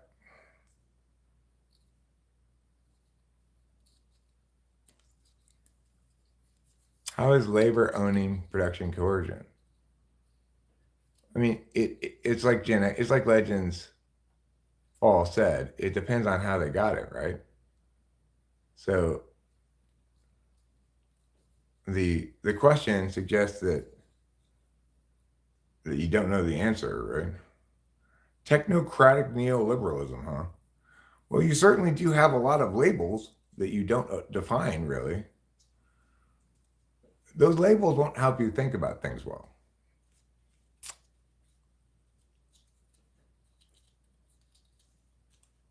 Right. The poisonous part of the state involves using force and coercion in ways that are inconsistent with process integrity. So we saw what happens when the state believes too much in the centralized vision of some at the expense of individual agency of others, and that's called the COVID lockdown. It was an absolute disaster. Socialism equals coercion is bullshit political dogma. So how then are you going to get the rich to give away more of their money? While you're busy here, instead of actually living your actual value and going out and getting rich and giving the money to poor people, you want to steal it from other people and give it to poor people, right? The idea of market freedom. I mean,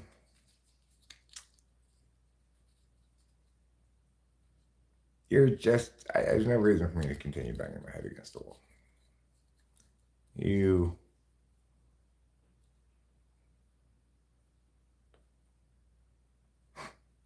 okay. Deft artisan, you also are talking out of your ass in a more sophisticated way. Like, deft artisan, if I were to guess, I would just guess, and this is just a guess, of course, that you're NEFI and Cone Man is SEFI. As to whether it's that order or the other order, FI, NE, I don't know. But um,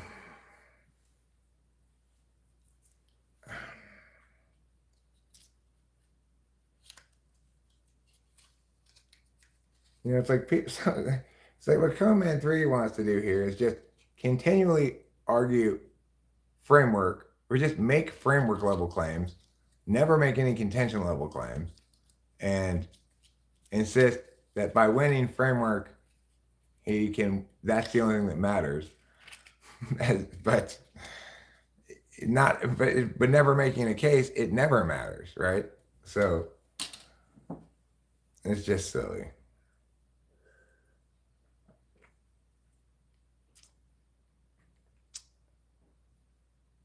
Remember Gen X and and this is super important for everybody to remember, okay? It's the most important thing for people to remember, which is that capitalism is not a system, right? It's the absence of the state, other individuals, regulators, plunderers, whatever, interfering between individuals engaging in consensual commerce, okay? So non capitalism is always use of force. The thing about use of force is it's not always unjustified. Regulations that preserve the level playing field are very desirable and necessary in order for people to engage freely in consensual commerce to everyone's mutual benefit. Um, Cone Man 3, I'm not getting desperate and going personal. I am telling you that you're not saying anything. Look at these things you're saying. Rich have always screwed the poor in free market capitalism. Well, I mean, look at you chatting on my YouTube channel via your what, iPhone? After this, probably you'll go to Starbucks, get some coffee, and then order some stuff from Amazon. Then, without a speck of mindfulness to your own hypocrisy, you'll come back later and talk about corporations being bad again. Boy, to move so blithely through the metaphysical landscape, just breaking shit all around as you move through, unaware. I can't even conceive of what the world would be like if I thought like that. It's so alien to me. I can't even imagine how you could get to that spot, you know.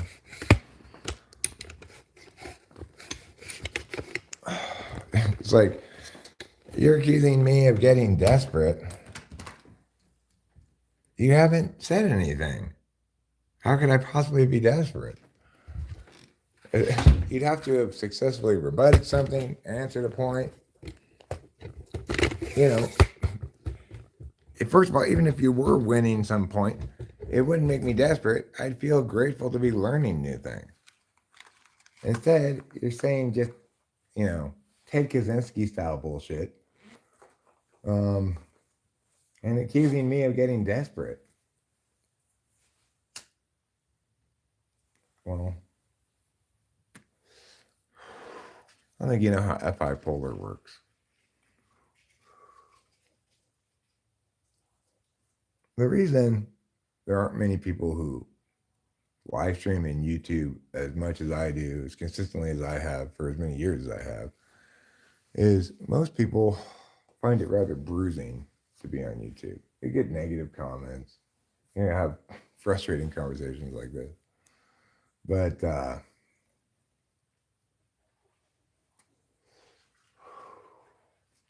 I'm pretty emotionally rough and tumble. People can get to me. Certainly, people can provoke a little lecture about why they're wrong or something.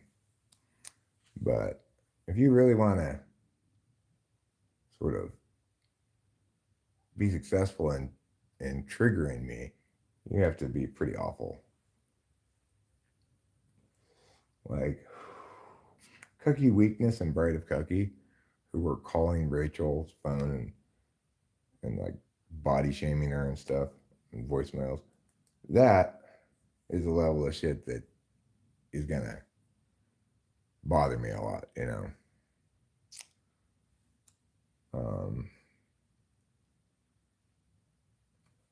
when dealing with that guy, I was actually engaged emotionally in a significant way. I mean, the thing is,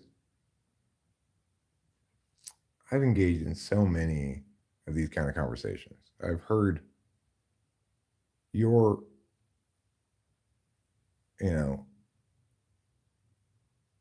unrefined, childishly wrong, holistic understandings of things. And I've heard them from many people for years, many, many times before. I've actually debated these sort of topics in a real, meaningful way. You know, like one of the topics we debated was um, that Congress should end tax subsidies in the U.S. for oil companies. Now, of course, the proper response to that, first of all, is there are no tax subsidies for oil companies in the United States.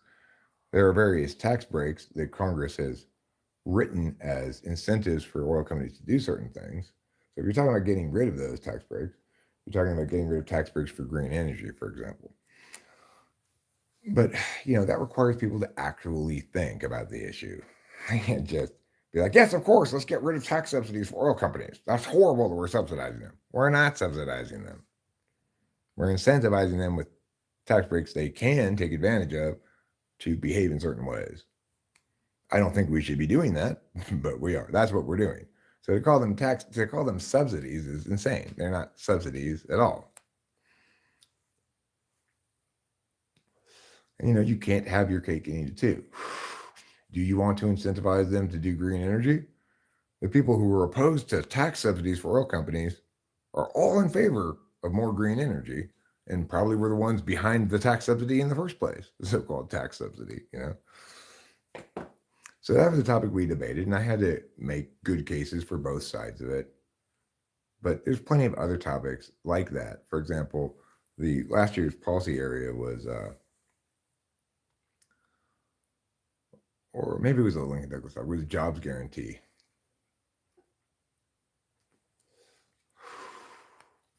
Debated UBI, universal basic income, which I don't necessarily oppose because unlike other forms of redistribution, UBI doesn't involve means testing and is paid out in direct cash payments. The thing you want to avoid with any kind of government redistribution program are two things: means testing and in-kind benefits. And there are concrete, specific reasons for this.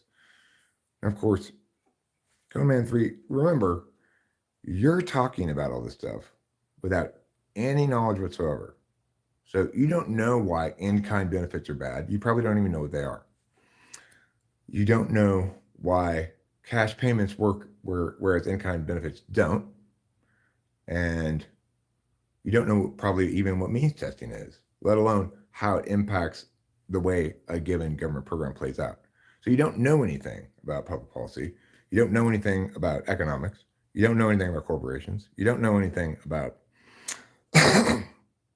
wealth, individuality. You just don't know anything about the subjects you're so convinced you know about because you read a book by some other idiot who believes the same dumbass stuff. That's just called confirmation bias run amok. If you were genuinely engaged with what you're reading intellectually, you'd be going, oh shit, I am so wrong. Eric's making so much sense right now. Eric's providing real adult answers to my childlike bullshit. But obviously, you're not engaged intellectually with what you're hearing or reading because instead of hearing me and recognizing, oh shit, I don't know enough to be talking about this, you double down on your Dunning-Kruger. I find that disappointing. Because, like I said, do you know why in-kind benefits are bad? Do you know what they are? Yeah, I am patronizing you because you're a little girl trying to play basketball with NBA basketball players and believing you're winning the game or qualified to do that, right? You're not qualified. You don't know anything.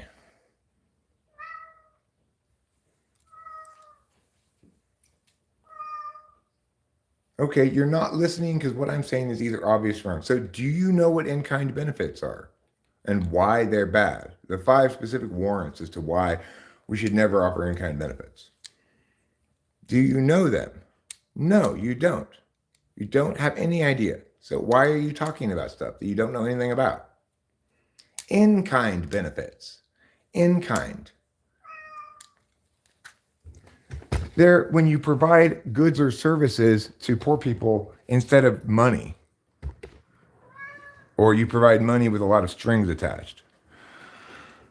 That's in-kind benefits. And there are 5 distinct reasons why social programs that involve in-kind benefits always fail and are always bad.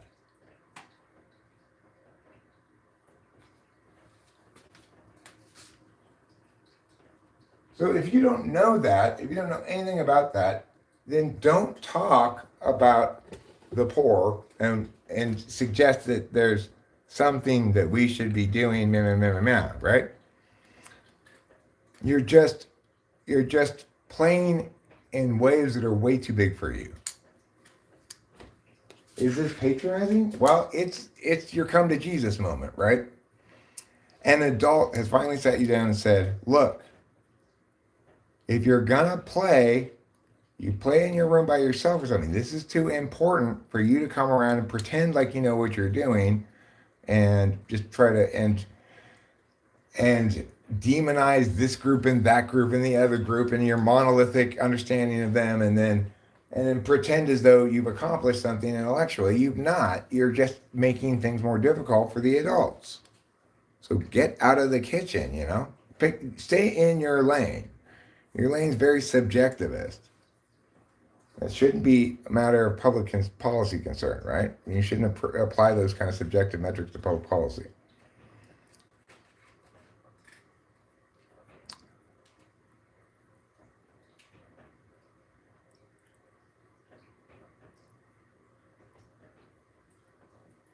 Well, they inherently fail because, number one, they infantilize the recipients by assuming that they cannot be trusted with the like amount of money, right? Number two, they assume you know better than the individual what they need. Number three, they negatively impact actual markets and suppliers. Food stamps are an exception, actually. Food stamps, the only problem with food stamps is means testing. But because food stamps don't impact negatively the food providers or whatever, because the government's not giving like government cheese, right? That would be an in-kind benefit. Food stamps don't actually count as in-kind benefits. But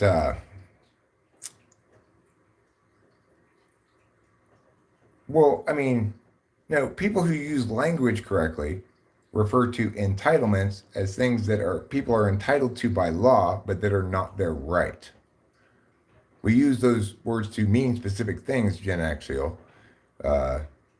If you don't believe there are any entitlements, then you believe everyone has the right to everything you say they feel like having, you know? So the fact that you think only conservatives or right-wing people make the distinction between rights and entitlements is horrifying. I mean, genuinely horrifying. Do you not believe that there's a distinction to be made?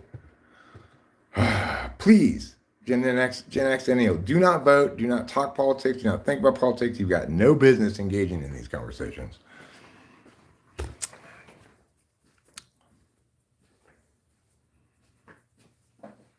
The GOP calls them entitled. You know, it's like,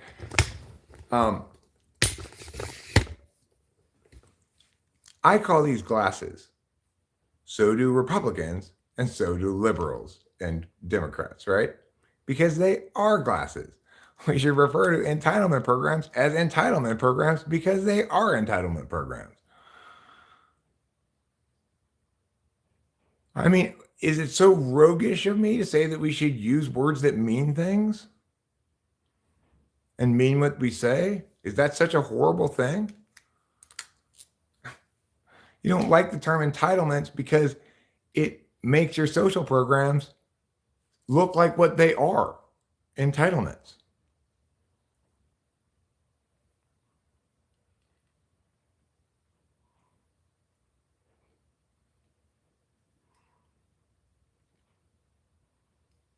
I'm not saying life is unfair, accept it. I'm saying let's not advocate for things that are explicitly unfair, like treating individuals as members of a group. like treating rich people as a monolithic entity that all has the same politics and concerns, like treating poor people as a bunch of criminals. I'm opposed to injustice like that.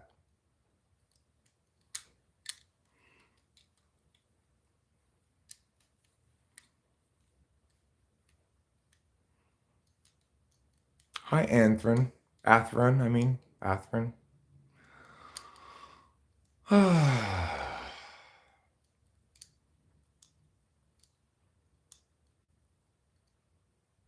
The word may have come to attain a pejorative connotation, but that's because basically no entitlement programs have worked. The war on poverty failed utterly. It did not affect poverty meaningfully.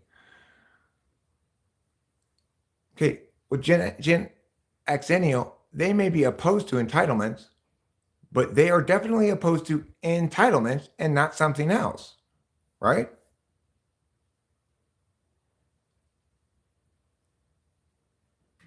You have to be honest. Just because you don't like the word entitlement because it makes entitlement programs sound like some people are entitled to free money that other people aren't entitled to. Well, that's what entitlement programs are. So let's not lie about it. I mean, trillions of dollars were spent on it. Just like the war on drugs, trillions of dollars were spent on it. Do you think it wasn't fought just because it was a failure? I mean, what about all those drug laws and ridiculous incarcerations for people who did nothing wrong? Yes, the USA has fought wars for wealth in the past. And, you know, but the thing about going to war is that you can determine if it's just or not based on a number of criteria. And yes, the United States and all the countries should not engage in unjust use of force internationally. Well, yes, Coneman 3, the U.S. should not engage in unjust force internationally. I agree with you completely. So how is what you're saying relevant to anything? Because relevancy matters. Well, Iraq may have been about oil. It could have been about George W. Bush's personal, like, go after the guy who hurt my daddy or something shit. Who knows what it was about? The reality was it was absolutely unjust and unjustified. There was no justification whatsoever for the U.S. to invade Iraq. So, what is the point is, Coneman 3, you just jump from thing to thing thinking they're related when there's no relation whatsoever to the matter, right? Pointing out the United States has engaged in unjust international policy in the past is not relevant to what we're talking about. We have to evaluate things on their merits. So was it justified to go into Iraq? No. I opposed it then and I oppose it still. Is it justified to drone strike purported combatants when they're not even affiliated with a nation we're at war against? No, it's not justified. That has nothing to do with what you're saying. The fact that you think they're related means you need to pull over. You don't know how to drive.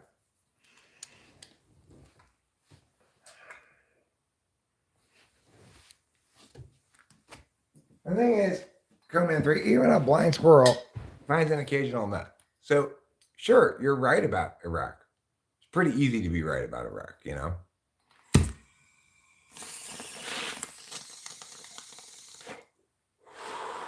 Fortunately, we can distinguish between legitimate means of profit attainment and illegitimate. You pointed that out here, right? So that's an illegitimate way to gain money or wealth. Legitimate ways to gain money or wealth are called capitalism. You're not an INFJ, Conan 3, for God's sake. I've encountered plenty of INFJs. We got INFJs around here right now. Boba Fett's an INFJ. No INFJ has ever been so obviously an action type as you.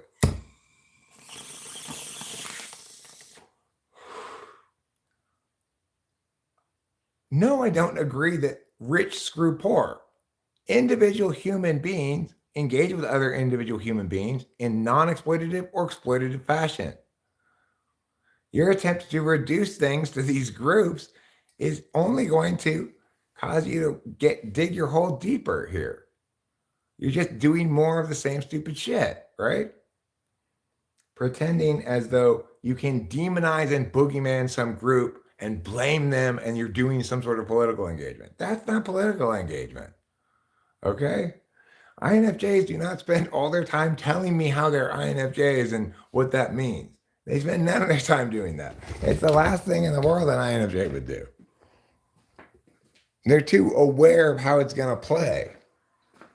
You have a total lack of awareness of how that's going to play because you persist in it continually. When you say something is totally inconsistent with yourself, with INFJ about yourself, and I say, well, that's totally inconsistent, you just change what you're saying. That's textbook TI polar shit.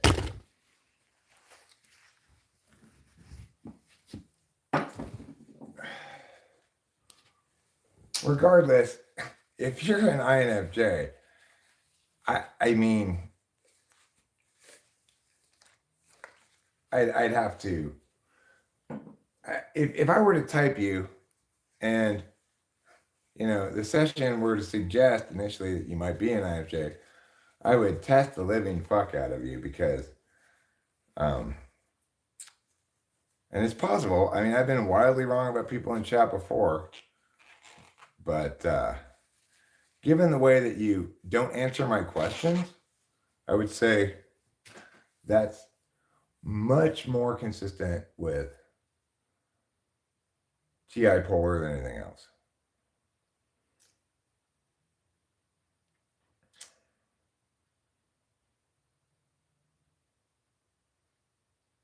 I don't misrepresent your points. Your points don't withstand scrutiny, and then you feel as though you've not been understood because I'm not agreeing with you. But even if I were to type you as INFJ, you would in that typing session display very differently than you do in the chat. And I would just have to say, well, it just reinforces what I believe that I can't type you from the chat. But if in fact you're an INFJ, you type as an INFJ in the typing session, which means you'd be very, very different than you are here in the chat. Very different. Like a real INFJ in the typing session will likely take measures if they think something's misleading me towards INFJ. They want to make sure that they're not leading me at all, so they give me evidence they think might be relevant to undermining the link I've drawn there. NFJs will do that. I can't conceive of you doing that. You've not done that here at all, but it's possible. Like it's the exact opposite of your approach to type. INFJs a lot of times don't know what type they are for sure until I type them and explain it in a way that's meaningfully satisfying to them. In other words, they can sink their teeth into with their third slot TI. You're not interested in hearing any explanations because you are assertively determined to be an INFJ no matter what, right?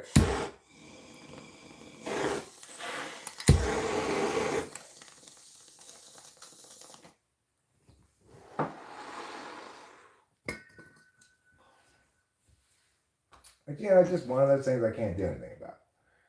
One of the problems that typology has is you've got a large population of people who don't want to find out what type they are. They want to have the type they want to be confirmed by somebody.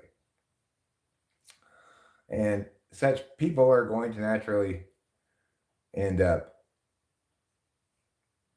I guess, prioritizing those opinions that confirm what they want, regardless, without evaluating the legitimacy of those positions, you know.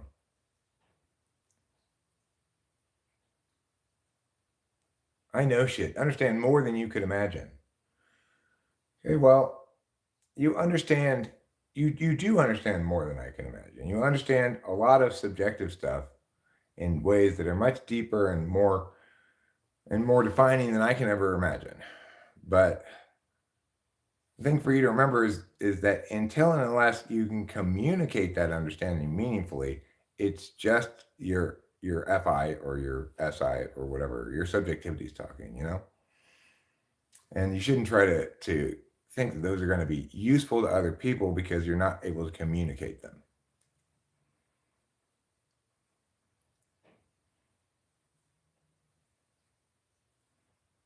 I think he's ESFP, Hero Lamb. Notice how much more talkative he is than you, and how much more.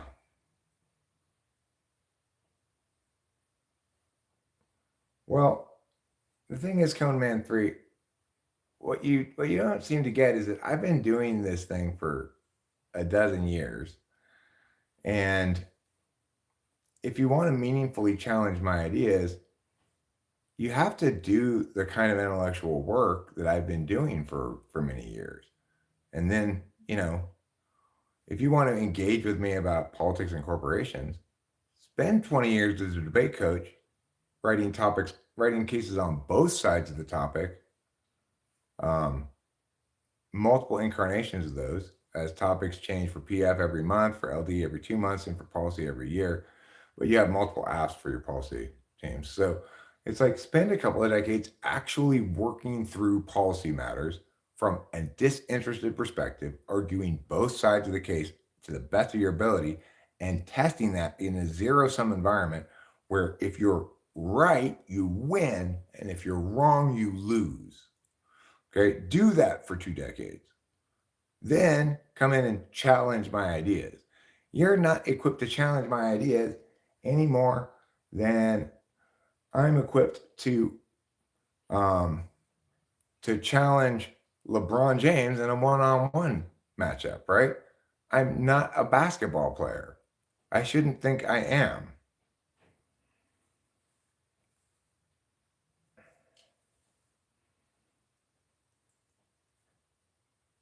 It's like if you think about a running race, you might have somebody behind you who's who's closing the gap on you, and you have to run faster to stay ahead of them. That person's challenging you. But you have two broken legs. There's no way you can challenge me in this race.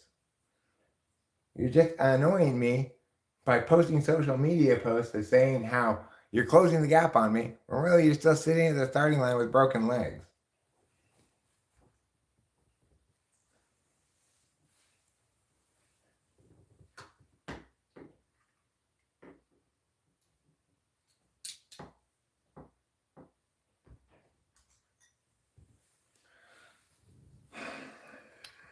He's very like Cloud, right? But he's a little bit less awful than Cloud.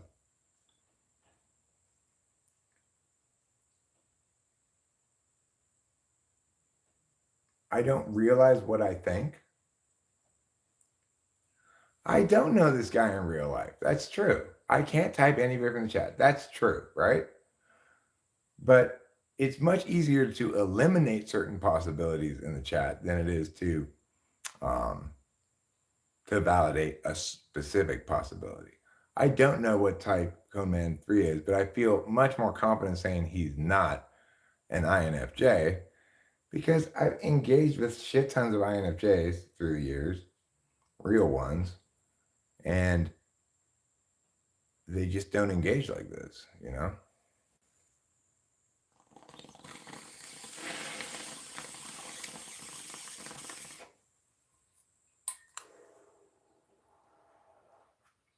Hutchins' reasoning for including Euclid in his Western Canon series was specifically that Dante borrowed heavily from it for his cosmology and divine comedy. Really? Axis 12 is just bullshit. Hi, KE.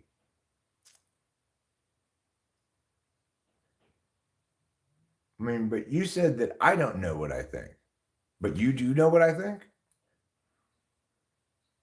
So, how is it that you know what I think, but I don't know what I think? I certainly can articulate what I think. What what data confirms for you or tells you that I don't know what I think? What would it look like if I did know what I think? Okay, well, can you answer those questions? So you said, I don't know what I think. I can articulate what I think. Can you articulate what I think?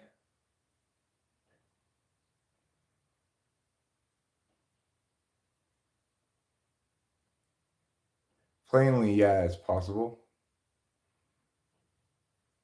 I don't know what that means. Hi, KE, and welcome back. I can't know what doesn't exist. My thoughts.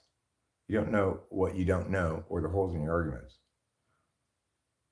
I mean, the nice thing about arguments and holes is you can always tell you have a hole in your argument when somebody rebuts you and you don't have an answer for that. So it would take too long for you to explain.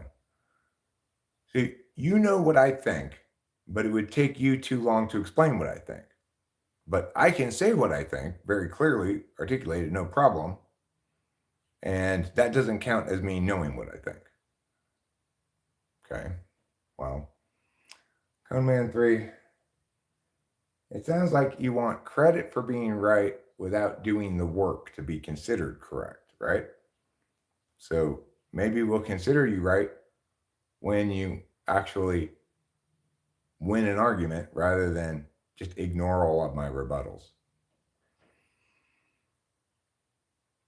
No, I'm not being illogical right now. I'm pointing out that if there is a hole in my argument, you should be able to put your finger through that hole. Then I will acknowledge it's a hole.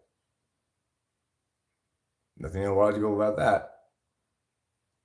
Length of argument does not determine validity. But you said that I don't know what I think. I'm asking you, how is your inability to articulate what I think more indicative that you know what I think than my ability to articulate what I think?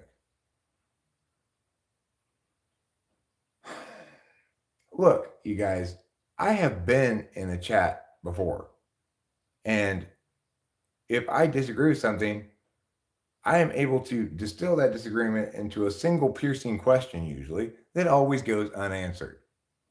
If you're unable to do the same, then that's on you, not on me.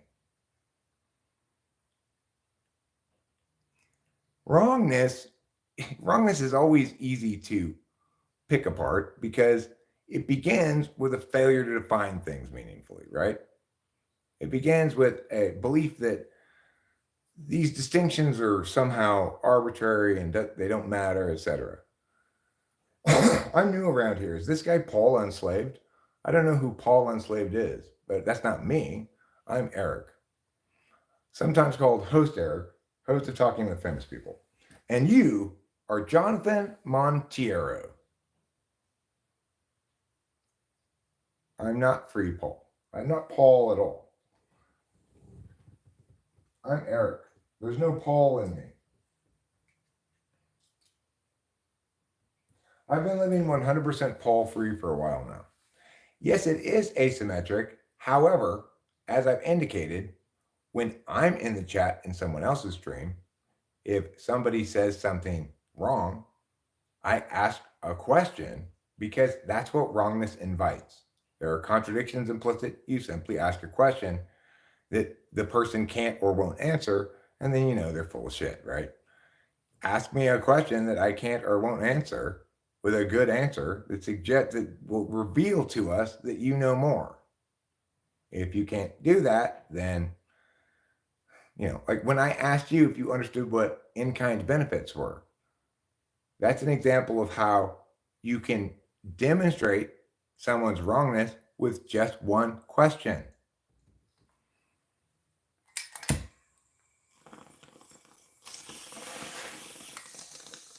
Once it's obvious you don't know anything because I've exposed it with that question, then that should be a cue to you. I need to learn more before engaging. So, since you know things I don't know, you can do the same thing. You can ask me a question that reveals my ignorance.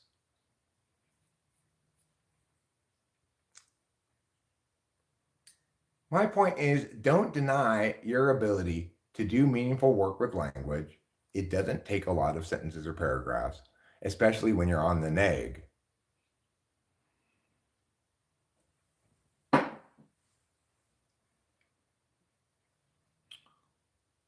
That was pretty base to me. I agree, Kay.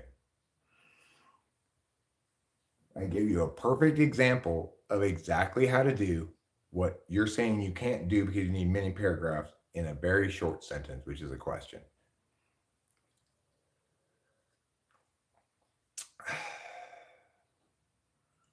I understand that this can be frustrating for somebody on the other end. Like,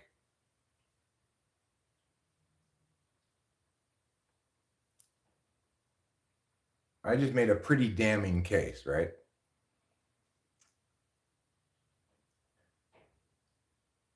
Well, we ask a question of you that reveals your ignorance when we ask a question that reveals your brilliance. Because Cone Man is not interested in affirming my brilliance or agreeing with me or learning anything. He's interested in negating me and winning. My point is, then go ahead and do it. His point is, but I have to type in the chat. My point is, I can do it in one sentence, very short. What are in-kind benefits? So if you want to claim that you know what I think, whereas I don't know what I think, then surely you can take advantage of that to ask a question to which I will not know the answer that will reveal somehow that you know more about what I think than I do.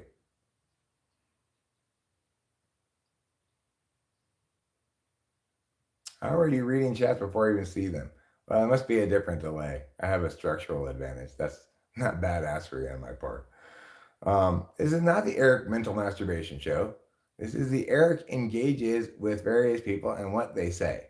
Hero asking the real questions here, such as what is Kay's real name? Eric and Coneman come on VC and debate you. What's VC? I don't know what VC is. If he wants to have a video conference, oh, that's what it is. Now I know what it is. Yes, he can, of course. If he wants to, we could do that. It would be frustrating for me, but I'll be happy to do it anyway. No, Coneman 3, that is not true. Why would you insult everybody else around here and call them Eric sycophants?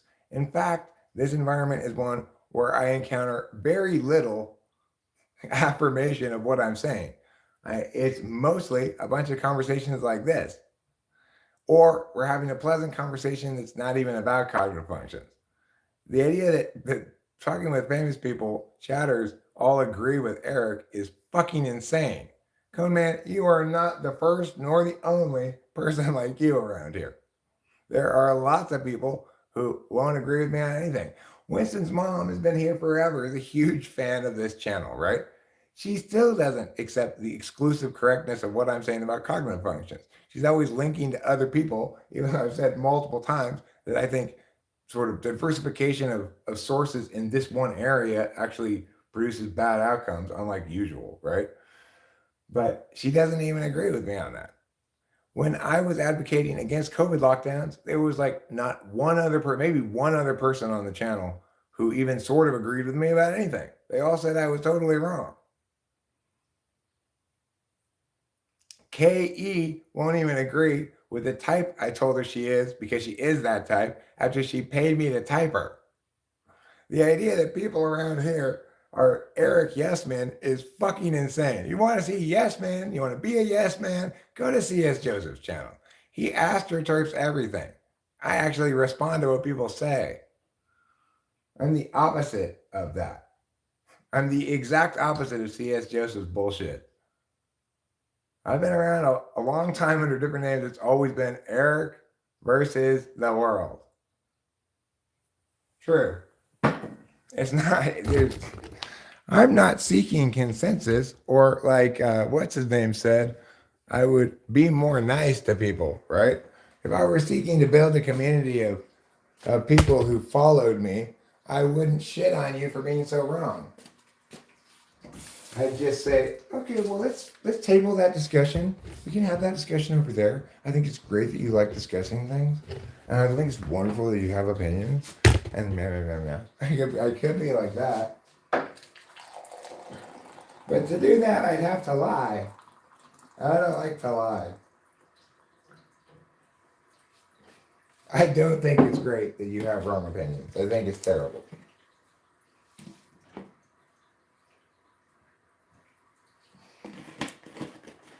Oops, there I went and told the truth again. Look at me. Sorry.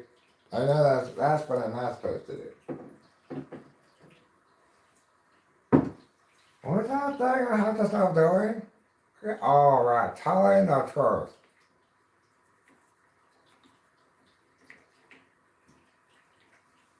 I don't even want to get into these arguments, right? It's just that it's like people say some wrong thing and I feel the need to respond to it. After all, silence equals assent.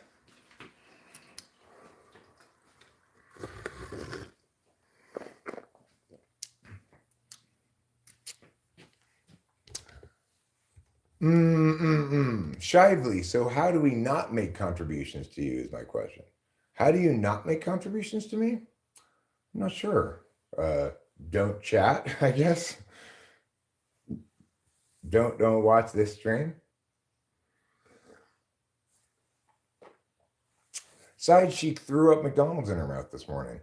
Good for you. Do you agree you have impact issues, Eric? After the Will Smith slap, we were waiting for your reaction, but it was nothing. You seemed determined to not give your fans what they want.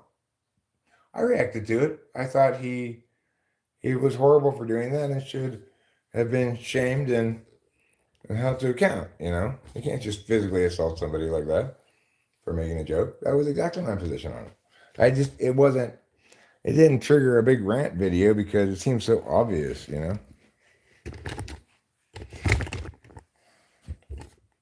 I mean, if Will Smith had been winning the court of public opinion, I probably would have been much more responsive to it. But since the court of public opinion was against him on that, I didn't feel the need to freak out that much. It's like I no longer care very much when I didn't address the issue.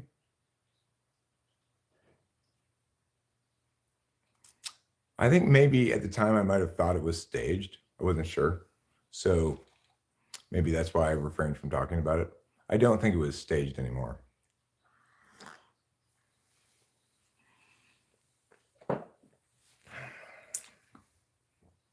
No, I did not read his wife's book.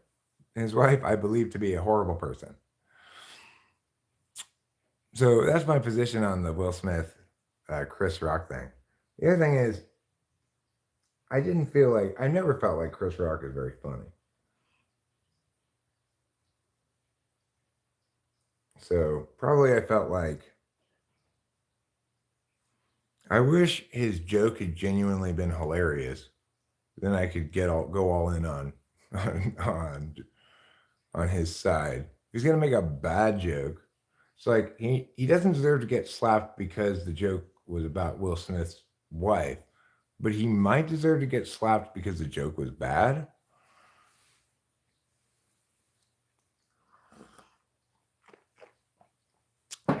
Thanks, Jimmy Blaze. KE's son is so intuitive. First day of daycare, before he went, he said he didn't want to go. And when I picked him up, teacher said he didn't socially integrate with the class. Since that day, he was homeschooled.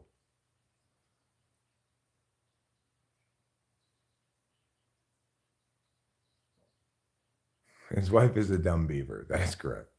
Is she a beaver? Who do you rate as the best stand-up right now? Well, I mean, I don't know about right now, but as far as the stand-up that I've watched on YouTube, I've got a couple of people that come to mind as favorites. Edith Polanski or whatever her name is one. And I would say Rachel Feinstein is another, and John Mulaney.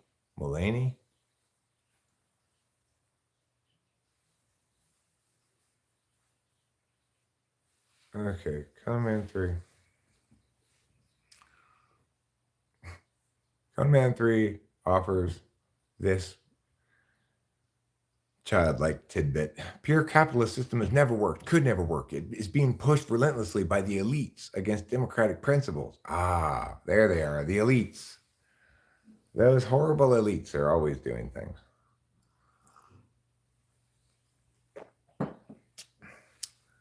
I mean, again, you seem to believe that rich people are monolithic in their perspectives on things.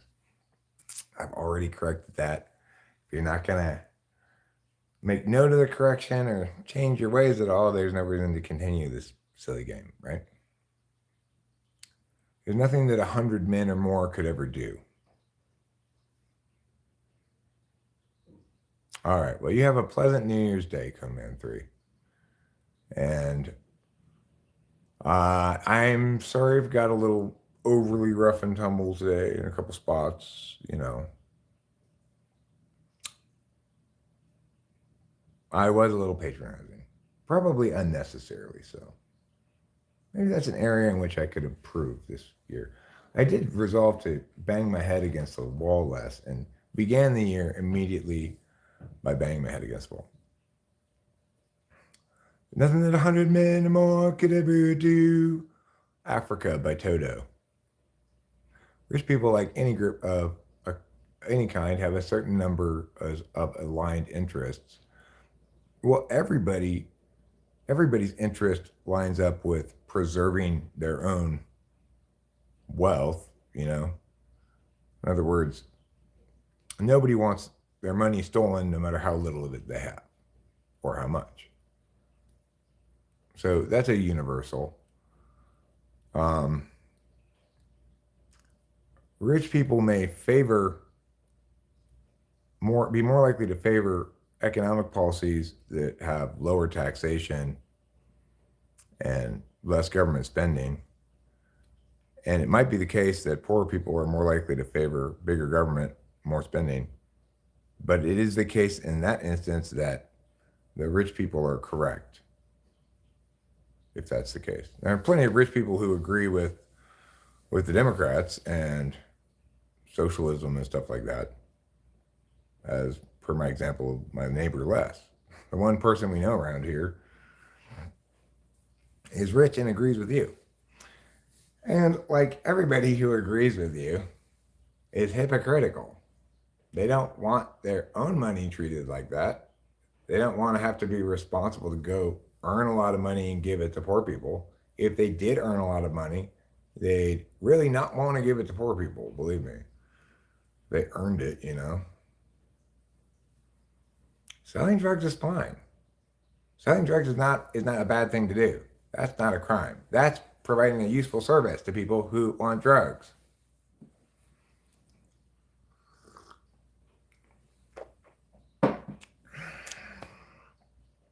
Well,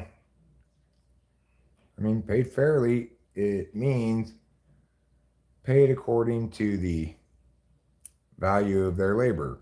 So in a righteous world,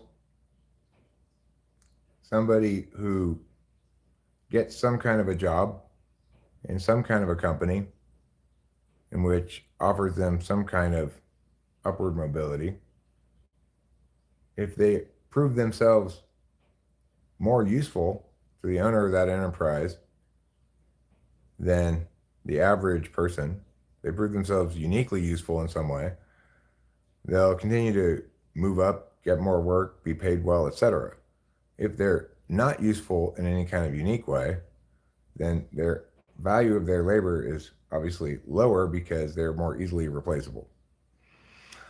However, on a particularist level, it's also the case that even employees who begin doing replaceable labor can demonstrate a uniquely desirable approach to the work, for example, or approach to being in the company and move up. People in McDonald's who start at fry cook sometimes move up to a regional manager or something like that. That's a good approach, Side Chic. I heartily approve. Side Chic says, I wouldn't want to do drugs if they weren't on the black market because she's a big supporter of clandestine businesses. That's very moral of you. I appreciate it. Free market is often not free. The market often doesn't determine pay. Its combination of history and power and countervaluing power is consistently undermined by employers and business class. Countervailing power. Well, I mean, the notion of countervailing power suggests a group of people who have a lot of leisure time and little interest in getting a job, uh, because the interests of the market, employers, the business class, quote unquote, whatever that um, is always the same to get the job done properly. I've been an employer. I was the director of the school I worked for, and I did the hiring and firing. And I hired, if somebody had skills I needed, I paid more, obviously. You know, when somebody proved themselves indispensable, they got raises and stuff. When somebody was mediocre, they didn't. Do you think the reason they haven't legalized harder drugs is because they know it keeps the lower class complacent and non-revolutionary because selling these drugs solvents the community? Um, I think the reason they haven't legalized drugs is because they can see, they can imagine a possible future in which you've got a whole generation of people lost to fentanyl, a whole generation of people lost to meth or whatever. It's not an inconceivable reality in a world where everything's fully legalized. But, you know, it may be an area where a certain amount of pragmatism makes sense. It may be an area where decriminalization makes more sense than legalization. Um,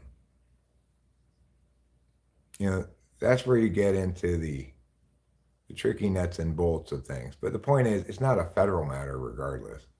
So Gen X Xennial, this is where process integrity is so important.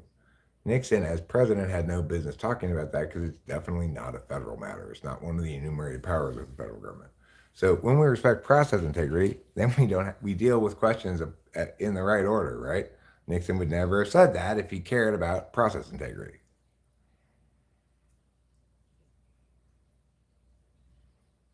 INTJs rule your physics department. You're getting pesky.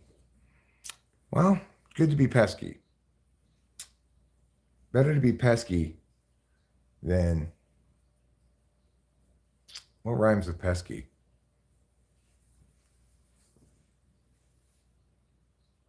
What rhymes with pesky? That's a tough one to come up with a good rhyme for pesky, huh?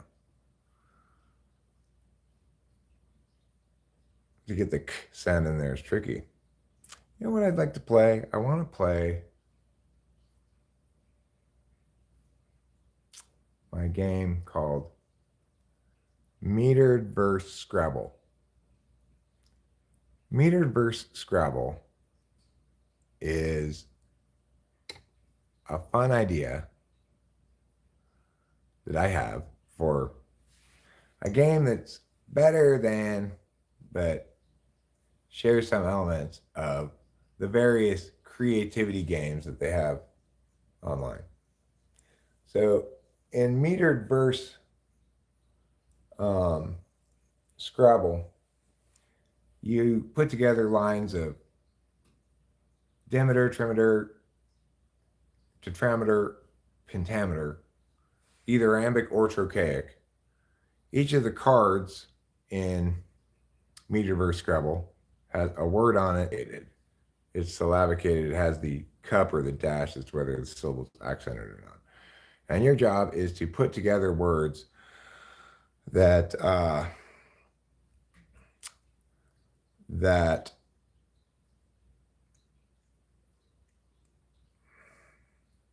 that form a line of metered verse. So, for example,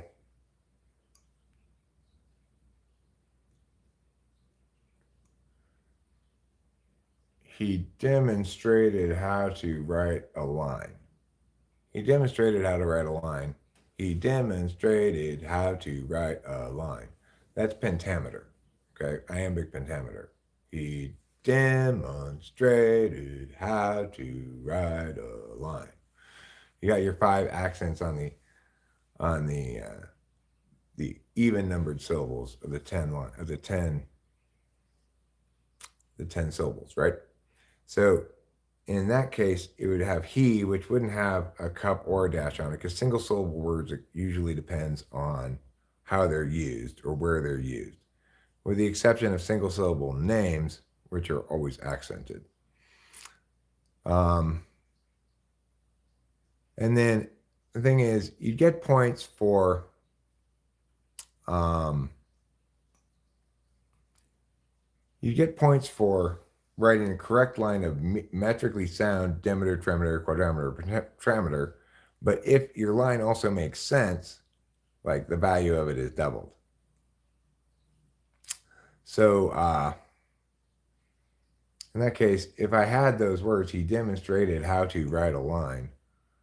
If you have a lot of single syllable words, um, you're pretty well served. You can generally get away with putting them wherever, getting it accented right. But Stephanie, this game is any bullshit.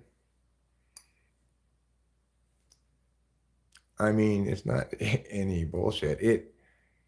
First of all, it's an excellent teaching tool to teach people without them even knowing they're learning how to write metered verse.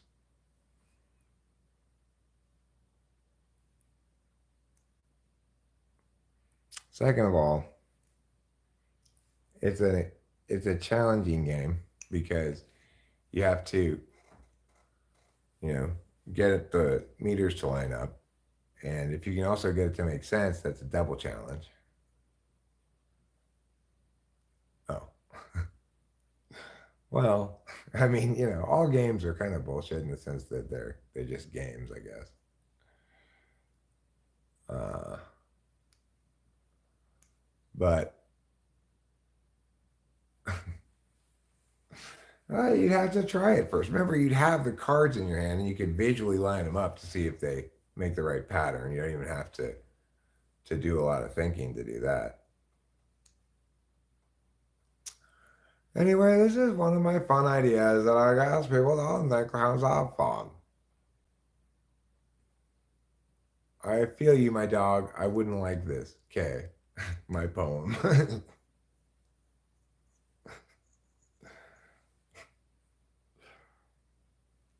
I like the idea of a poem that just says, "Shut up, you." It's untitled. Okay, I thought we had to do this on the fly in the chat. No, no, no. You'd have the cards. In this game idea I have, you'd have words printed onto like playing cards. And that's how you'd play this game. So it would start with putting a random word in the middle. And then whoever goes first has to play off that word. They can play off it anywhere in their line, right? So let's say the word is urgent. They might go like potato urgent metaphor. Potato urgent metaphor. Potato urgent metaphor. That's tetrameter. And then they'd get the points for tetrameter plus, quadrometer. That was quadrometer. They get the points for that. And then they wouldn't get any bonus because it doesn't make sense.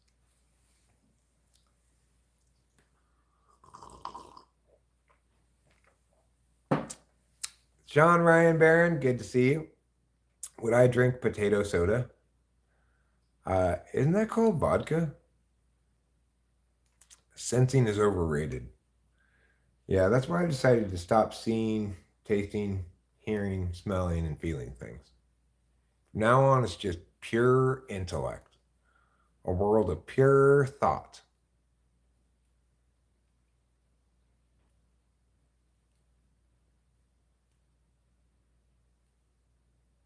What's the desired outcome? To win, obviously. You know, you touch is feel like that. I mean, I don't mean your emotional feelings, KE. Touch is a sense. My brain's not in a jar, okay? It's on my skull, which is like my body's brain jar. Hello, hello, hello. Is there anybody in there? Um, well, you'd have to say that it needs to be a complete sentence, right? You can tell that. It just has to be a complete sentence. So, like, potato urgent metaphor is not a complete sentence. But I think it would be better to say it needs to it needs to have a, a clause in it, at least. So, for example, without another chance yet to redeem, without another chance yet to redeem, is not a complete sentence, but it makes sense because it's it's a prepositional phrase. It would never be a phrase that works as an adverb. I guess it would need to.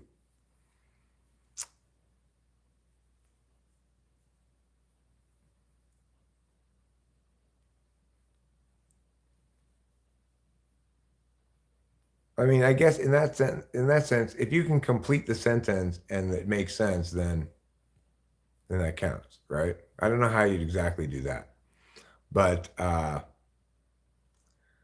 you could make a rule that it has to be a complete sentence. If it has to be a complete sentence, then it's easy enough to determine, right? That would make it more challenging. Life is serious business, Morrissey. Heaven knows I'm miserable now, Morrissey.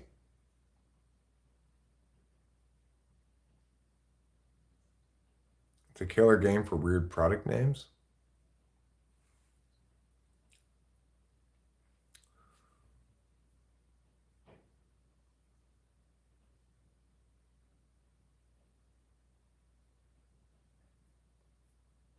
Repatriate the lemonade and cheese.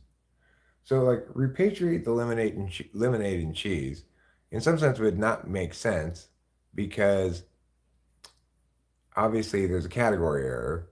Lemonade and cheese can't be repatriated, but it still makes sense because it's a complete sentence, right? Repatriate the lemonade and cheese is fine. That makes sense, even though it doesn't make sense, right? Someone better check the cock connection. That would be a line of metered verse that makes sense, even though in some level it doesn't make sense. Someone better check the cock connection. Someone better check the cock connection. That's trochaic because it starts with the accented syllable. Important to know. Okay, I'm going to wrap up this live stream. Do you get bonus points for cock connection? You deserve a wonder point for cock connection, Katie. But you know what I think I might do before I wrap this up actually is play a little tune I call song number 4.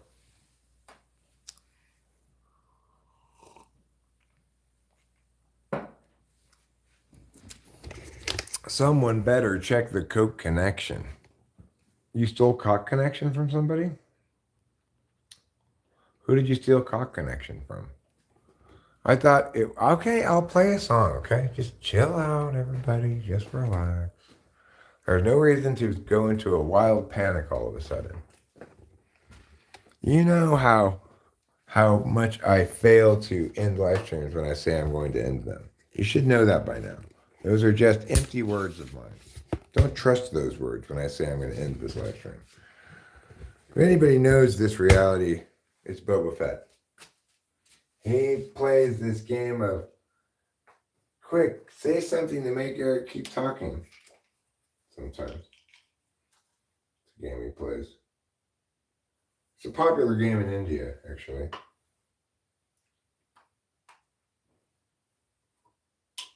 Second only to Elephant Rodeo, a game where Indian people leap on the back of unsuspecting elephants and ride them until they fall off. Everybody laughs and cheers and throws colorful dust all around.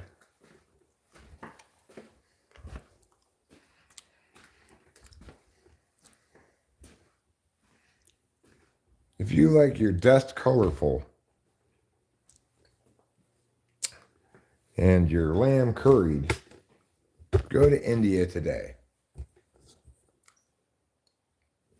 4. Yeah, I made a total of 4 songs. This is my 4th song I'm going to play right now. Boobs. There's freedom within, freedom without.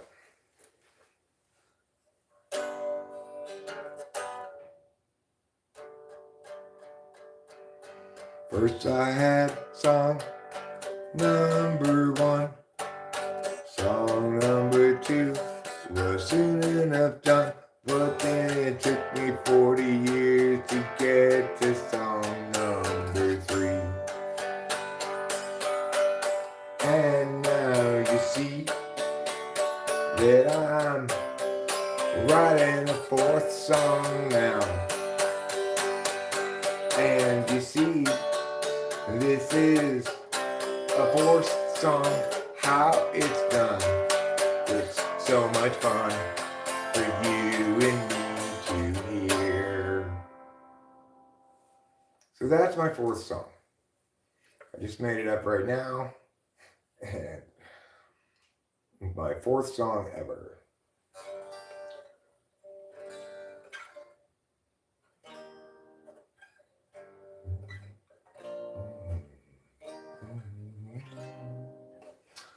Okay, so what are we going to play now? We're going to play a song called Satchel of Helpful Goods.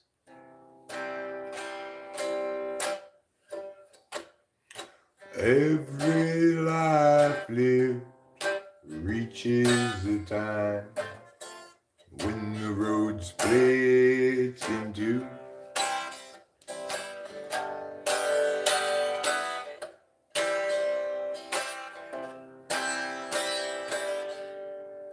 There are times, dark times, times of despair, the times when it's hard to feel good. That's when I look for my sack full of solvency, and that satchel filled up with good, and that satchel of helpful goods. Satchel of helpful goods. Satchel of helpful goods. Satchel of helpful goods. Every life lived reaches a time when the road comes to an end.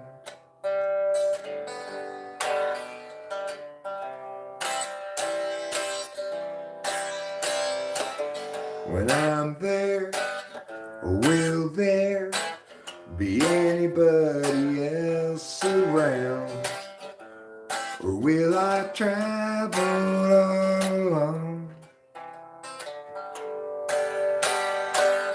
That's when I look for my sack full of solvency, and that satchel filled up with home. Yeah, that satchel now nothing but bones. Satchel of helpful goods, satchel of helpful goods, satchel of helpful goods. Satchel of helpful goods, a satchel of helpful goods, satchel of helpful goods.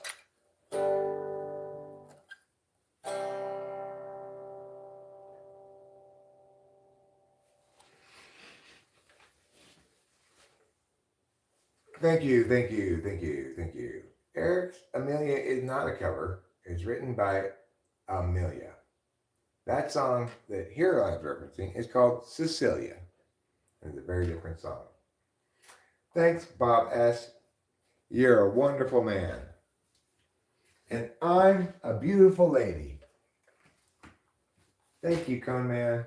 You too are a wonderful man. And again, I am a beautiful lady. Some people call me the flower of the Orient.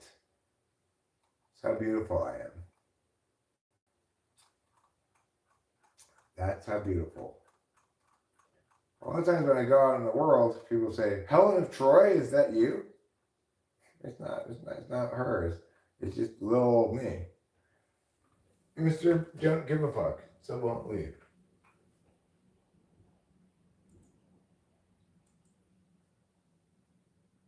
You know, you've done an excellent job as a musician when you take over an expression that already exists. Like, little old me, for me, is forever linked now. The Eminem song is followed by Mr. Don't Give a Fuck, Still Won't Leave.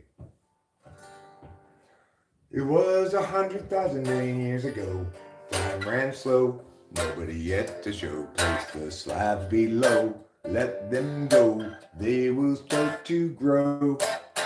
No years ensuing, tears gnashing through. Oh, holy slabs come into view. Unchangingly true. Eternally new. So when the slope appears in charge today, options at large show other ways. Take a chance now, once quick to check, but don't get caught standing on deck. The slope presents a fork, it's not easy stopping short. Too far along to turn around, Perhaps a better course was headed ever north. Now there's a fitter force, enemy ground, enemy ground. It was 100,000 million years ago. Time ran slow. Nobody yet to show. Place the slabs below and let them go. They will start to grow. Born using Sue and tears gnashing through. A holy slabs coming to view. Unchangingly true and eternally new. But when the slope appears in charge today, options at large show other ways. Take a chance now, once quick to check, but don't get caught standing on deck. The slope presents a fork, it's not easy stopping short. Too far along to turn around, Perhaps the better course was headed ever north. Now there's a fitter force, enemy ground, enemy ground. That's a good song. I like to play it with my fingers and my lungs, and my mouth and my tongue. Those are the things I like to do. Amelia, huh? I will play Amelia. And yes, this is a song I wrote. It is not a cover. I appreciate whoever asked that question. It implies that you think highly of it. Amelia, go from that place. Take unto you the details of your case. Amelia, when you rise up above, floating ahead and soaring like a dove, what will they say when they look at you then, moving sideways in the space you're in, staring sidelong with your thirsty grin? Amelia, can't you see, you and I will never be Amelia, yet you're still free, with too much opportunity to leave out in the rain. Amelia, Amelia, we're watching you, fail for sure, no matter what we do. Amelia, when you rise up above, floating ahead and soaring like a dove, what will they say when they look at you then, moving sideways in the space you're in, staring sidelong with your thirsty grin? Amelia, can't you see that you and I will never be Amelia, yet you're still free, with too much opportunity to leave it in, too much opportunity to leave it in, too much opportunity to leave it in the rain. Amelia, Amelia. The song's called Amelia. It's about Amelia Earhart. Is it really about Amelia Earhart? In a way. Isn't everything about Amelia Earhart?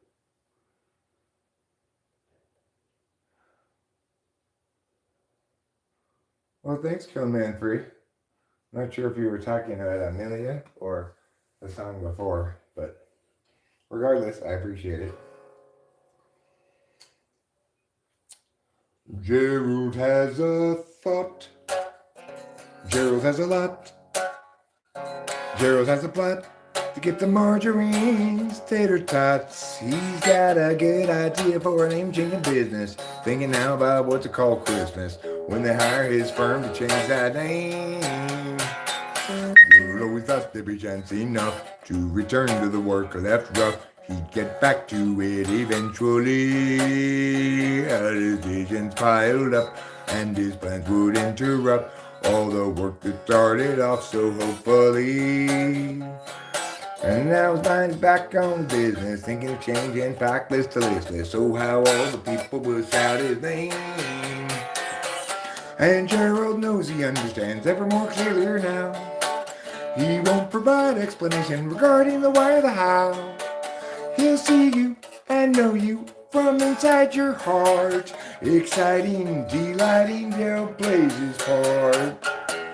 But Gerald still knew there's too much to do, and he'd drop time in the underview. Too much to rebut, so where now and what? Too much time spent nitpicking the skew with you. Gerald has a thought. Gerald has a lot.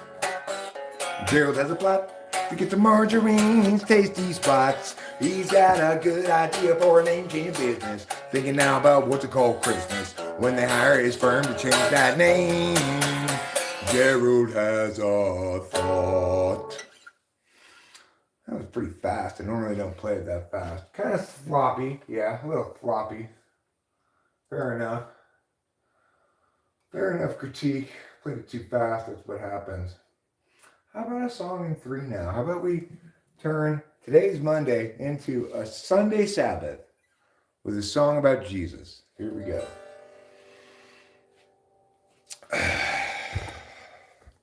Why don't I go like this? It's so much easier. sound mean. That's poor TE on my part. If Jesus was people but absent of sin, he must then have struggled with regular men and women, of course, when they too were present. Let me start this thing over. Fucked it up already. If Jesus was people but absent of sin, he must then have struggled with regular men and women, of course, when they too were present. Disciples all airily whine the lesson.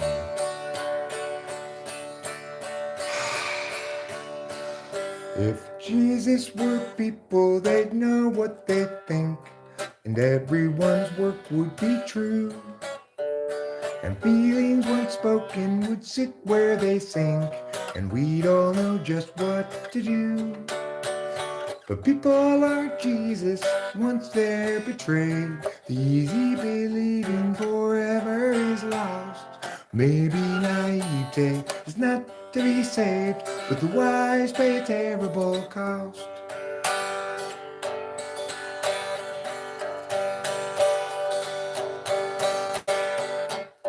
No one you thought you knew acts like you never have met.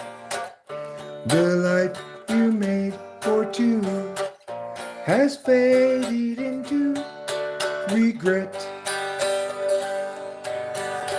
There's no one unshaken, we all have been shook. But being forsaken don't mean you forsook. And though in the past we've been hung out to dry, we'll find them at last if we're willing to try. People aren't Jesus once they're betrayed. The easy believing forever is lost. Maybe naivete is not to be saved, but the wise pay a terrible cost. Yeah, maybe naivete is not to be saved, but the wise pay a terrible cost. I need to modulate that down a whole step. It'll be a lot easier for me to sing. But I wrote it in that key and I just never changed it or anything. So it's just life in the big city. Again, I played it probably too fast.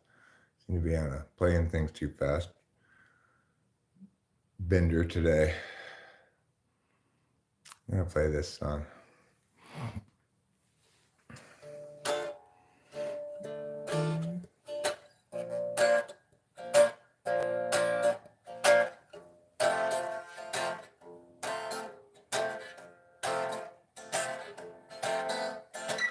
No good comes from skating on with them whom you'd mistaken for the one.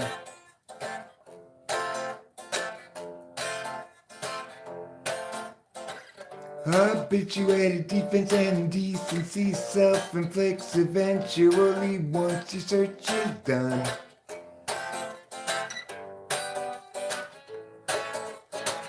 Driving in the car last night, we had a massive fight. Each insisting we were right and the other one to blame. So when you pulled that stunt, I screamed something awfully blunt. My words were as wrong as they were dumb, and I burned my share of shame. It's each of our own failings, not us doing the nailing to the wall. We fear so the other sailing off to accept their life and all. You can trust me and I can trust you, though neither trusts ourselves much true. The love lies deep between you and me, at least about that we can both agree. Driving in the car last night, we had a massive fight. Each insisting we were right and the other one to blame. So when you pulled that stunt, I screamed something awfully blunt. My words were as wrong as they were dumb, and I burned my share of shame. My share of shame. That's pretty good. If you like things that are shitty, no, Eric, be nice to yourself. Don't be such a jerk off. Don't be a big jerk off.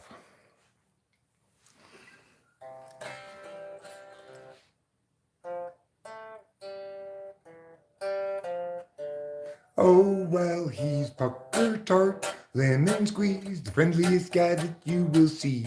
Yes, he wants to be your friend, but he comes from around the bend, so it will be a while till he sees you again. He's pucker tart, lemon squeeze, he's a friend to you and me. He's international delight, favorite go-to right-hand guy. He's international like him and also busy like his friend the beaver bee. Busiest creature, busy as a bee, busy as a beaver, and so much busier than pucker tart lemon squeeze.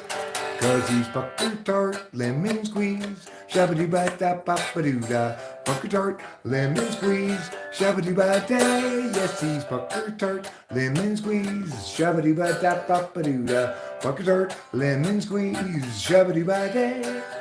And if you go to visit him for starts, remember to bring something sour or tart. He's not a fan of sugary treats because he's pucker tart and not pucker sweet. Well, he's pucker tart, lemon squeeze, the friendliest guy that you will see. Yes, he wants to be your friend, but he comes from around the bend, and it will be a while till he sees you again. Pucker tart.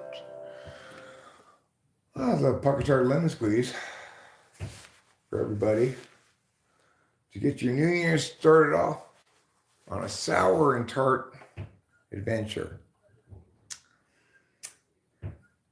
See, I'm waking everybody up with all my music. You know what? I don't give a fuck, frankly. It's not that I don't care so much as I don't care. It's more like that. Like, I should care, I acknowledge that, and yet I don't care. Does that make me a bad person? Kind of. Wonderful, wonderful kitty, having wonderful times. Always cleaning yourself, making sure you got clean lines. Wonderful, wonderful kitty, such a fabulous soft friend. And now it's wonderful kitty petting time again. Just let me pet you, don't walk away. It's petting time, and a wonderful, wonderful kitty, having wonderful times. Always cleaning yourself, making sure you got clean lines. With your wonderful kitty, the fabulousness I've never encountered before. And I know that I want to pet my kitty some more. Just let me pet you, don't walk away. It's petting time.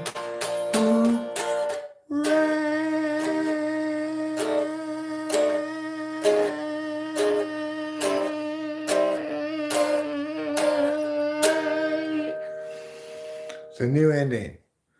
I just added that new ending right now, which will help you experience the truth and justice of goodness and mercy. I can play another song, talk? Yeah, maybe I will. Maybe I will. Shouldn't you ask everybody if they want you to play another song? No. No. I assume everybody's screaming for encores indefinitely. Screaming my name.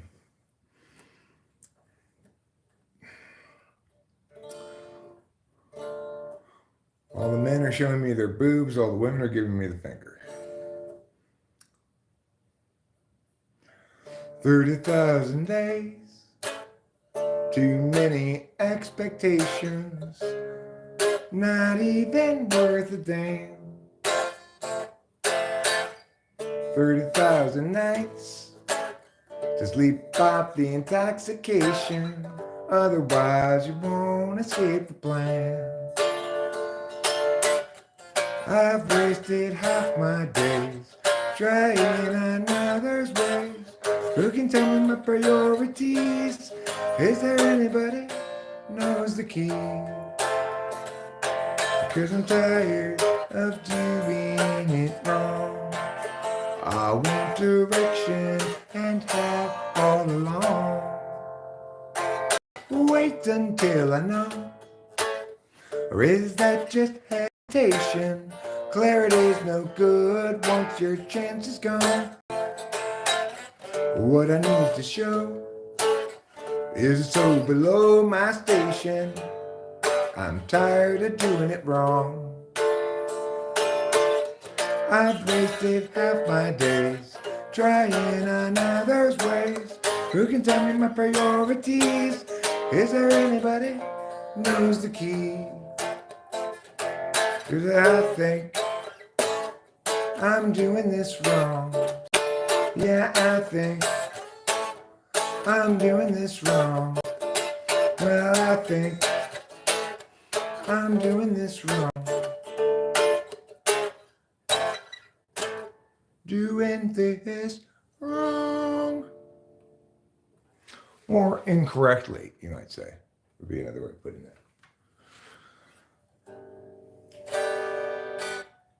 When I was younger, it seemed that everything gleamed. I don't know what's happened to me, but I've lost that sense of urgency, and I don't think that I'll ever see it again. If you follow my lead, you'll discover I'm loster than you. And you'll want to know the way to get back out to wherever it was you thought you knew. And tomorrow will be just like today. I'll be lost in too.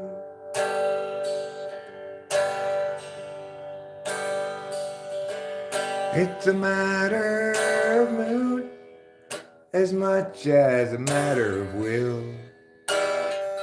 And the things I do and the direction I point to still seem a part of me, departedly. And I wonder if I'll ever see them again. Bum-ba-dee-da, ba-dee-da-dee-da, ba-ba-dee-da, da-da-doo. Bum-ba-dee-da, ba-da-da-da-da, ba-da-dee-da, da-da-da. That was pretty sloppy. It was pretty poorly executed. Call it Eric's Horrible Failure Part 1. Composers, be safe and wear your hard hat, bright green safety vest and modesty pants.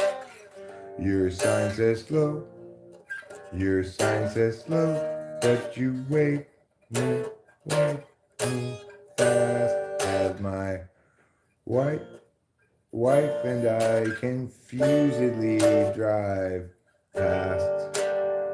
Bum, bum, bum, bum. Bum, bum, bum.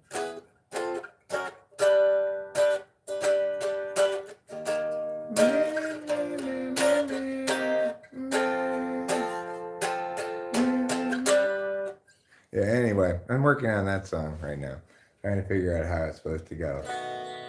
How it's supposed to go is really the question for every song, right? It's a very cloudy day in Los Angeles. I'm gonna play this faster. And today we run out of time. Struggles past, troubles still to come. The day is nearly done. Will someone buy us some more time? Cloudy day in Los Angeles. Cloudy day in LA. I'm no sort of evangelist, but I have something to say. Life can strangely be forgiving. Stay awake all night, and mostly voices say to give in. They'll have you sap your will to find. But whether I'm supposed to be here or just be soon forgotten, noise is sort of based on what I see here and also on what I avoid. It's a very cloudy day in Los Angeles, and today we've run out of time.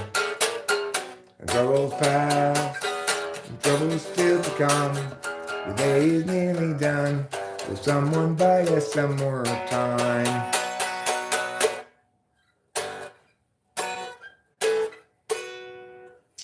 Terrible. I did a terrible, terrible job. You know why? Because I'm tired of playing the guitar now. So my playing gets worse and worse. And I don't really feel tired of it. I just feel like I've used up all my goodness, I guess. I'm going to just end with this cover then. You might call me a rambling man, 'cause I do a lot of thumbing and a kicking games, but it won't do now, it's good to call me names. My daddy was a well-led wardrobe. I wasn't born and raised in no ghetto, just a white boy looking for a place to do my thing. I'm gonna find me a wealthy woman in a line of work that don't take no diploma, 'cause I ain't got much to lose and lots to gain. You might call me a good time fella, but I ain't no black and I ain't no yellow, just a white boy looking for a place to do my thing. I don't want no handout living, don't want any part of anything they're giving. I'm proud and white and got a song to sing. Well, I said a few things and I'll admit it. If you want to get ahead, you got to hump and get it. Just a white boy looking for a place to do my thing. I'm a small town boy, been around a little, and I like guitar and I like the fiddle, 'cause that's the kind of soul take a fan my flame. Blue-eyed Billy, feared and ready, I got to work just to be somebody. Just a white boy looking for a place to do my thing. You my handout living, don't want any part of anything they giving. I'm proud and white and got a song to sing. Well, I said a few things and I'll admit it. If you want to get ahead, you got to hump and get it. Just a white boy looking for a place to do my thing. Well, I said a few things and I'll admit it. If you want to get ahead, you got to hump and get it. Just a white boy looking for a place to do my thing. Well, I said a few things and I'll admit it. If you want to get ahead, you got to hump and get it. Just a white boy looking for a place to do my thing. Not too terrible. Kind of fucked it up partway through.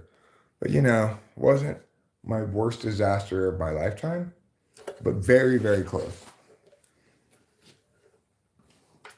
And then the worst moment of my life was that one time I fucked up that one song.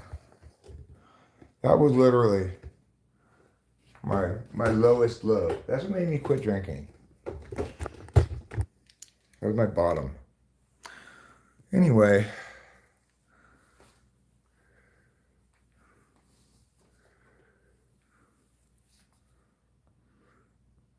Different Bob, I suspect. I'm not an expert on Bobs. I'm glad Jimmy Blades to hear that. Thank you for saying so.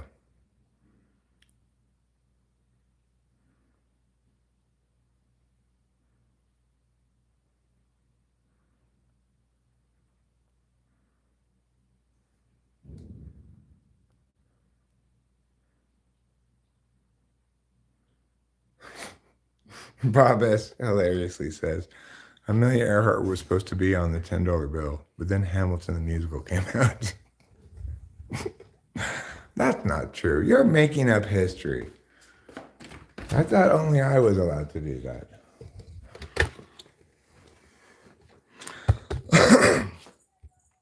And once the play Hamilton did come out, it made Hamilton on the $10 bill into a transgendered African American.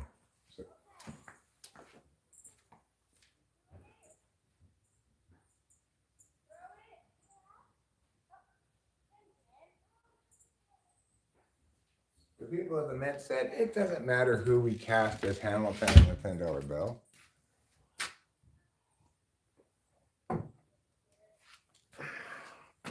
And in fact, let's cast a toddler. Let's cast a toddler as Hamilton. That'll really confuse people. Wait, that's Hamilton? Oh, Hamilton!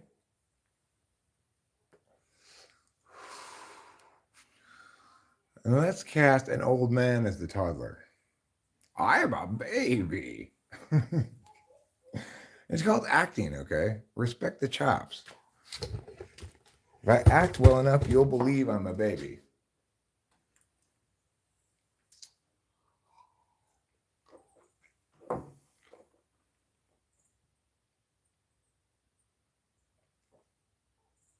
That's why I see all these objections about it. People not respecting the acting craft.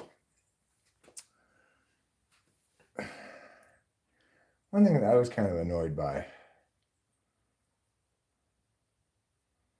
was how they didn't let Scarlett Johansson play a transgendered character on the grounds that only a transgendered person should play that character. Well, if that's true, then transgendered people should never be able to play anything but transgendered people, right? It's horrible reasoning.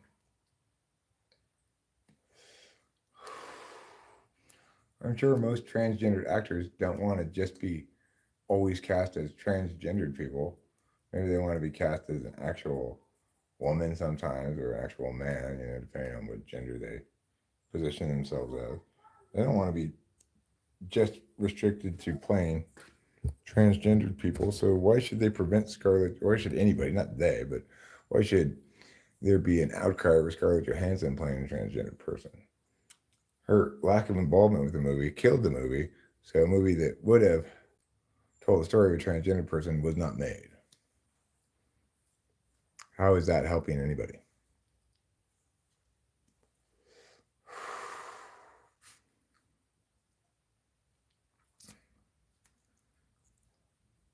And then Scarlett Johansson basically fought the good fight briefly and then just backed down and said, fuck this.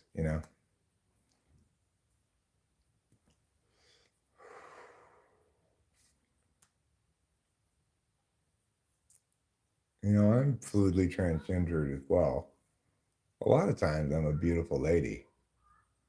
Sometimes I'm a pretty princess.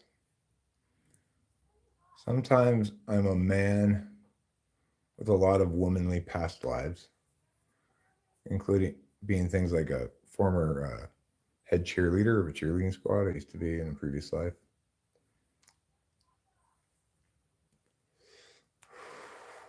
In that lifetime, I got pregnant by the quarterback from the football team who went on to have a serious drinking problem and cheated on me a lot. I finally left him when the kids were about 10 and got a job at the grocery store. Now I work there, wondering if I really made the right choice in life.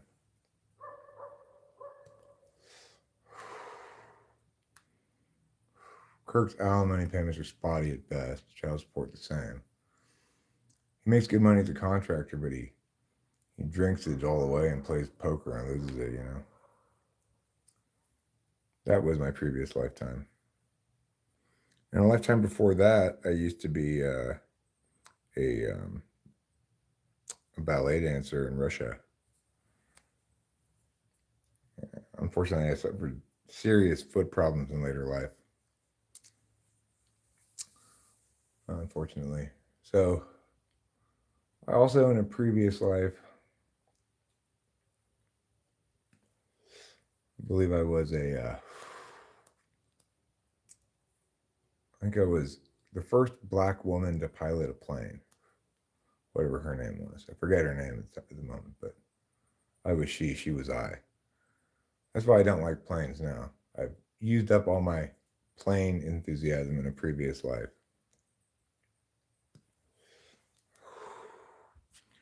Were you ever a siren?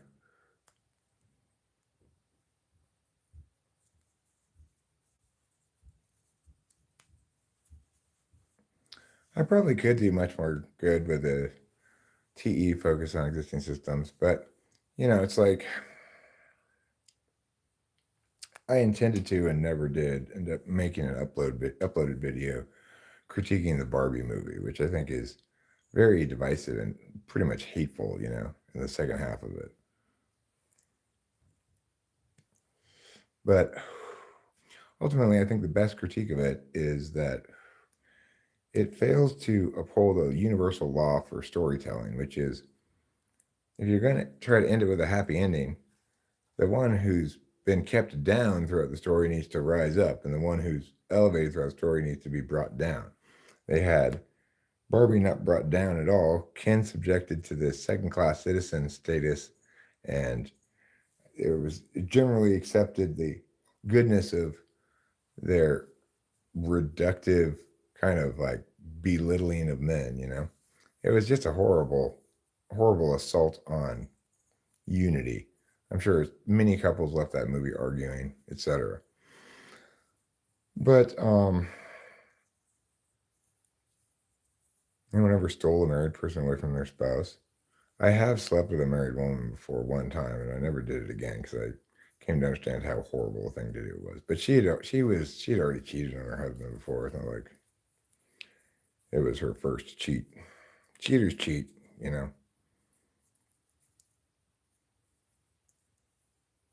But I would never. Obviously, now I'm married and would never do anything like that again. And the thing is, you got to have serious problems going on in your relationship. For the thing is, I so didn't pick up any cues from this woman because she was married. I assumed there's no possible way that she would ever want to sleep with me, nor would it even cross my mind. I was just engaging with her, but she really wanted me to get on her. And so I still didn't believe her. I made her tell me, "Yes, I want to have sex with you," explicitly because I refused to believe that all this very obvious flirting was actually what it was. I shouldn't have said yes, but I don't know. She was an INFP and she FI'd me. Um, she hit me in my polar. It was horrible, really. Not a good thing to do. And I know it probably sounds ridiculous to position myself as the victim in this exchange, but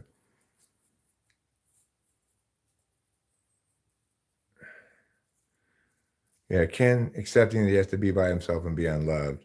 That even though Barbie's been calling him her boyfriend for years, she doesn't actually feel that way about him, and he never got laid. I mean, like, what a one-sided horrific nightmare.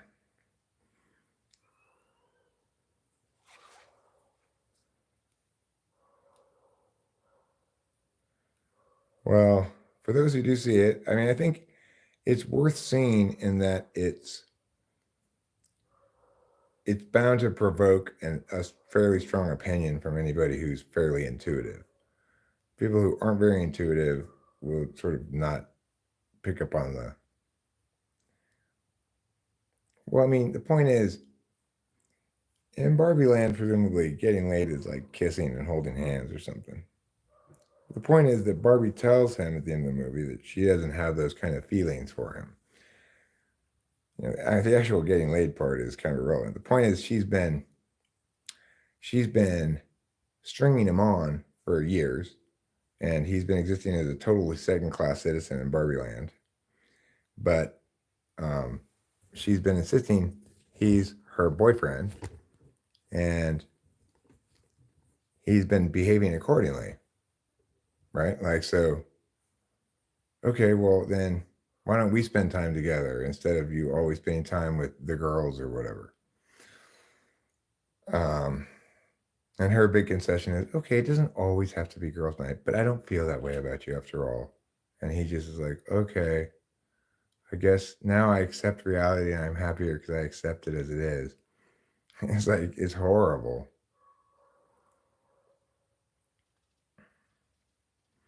I mean, the point is, people can have a sexual relationship without putting a penis in a hole, right? And people can have intimate or romantic feelings towards one another, regardless of the status of their physical body. She treated him horribly in every way, shape, and form. And the only solace the audience is supposed to take is that Um, she concedes that she could have been a little more fair, but sorry, I don't feel that way about you, and settle into your life as a second class citizen and be okay by accepting your your disempowered status. It's like, let's be feminist um, by demonstrating the thing we're criticizing.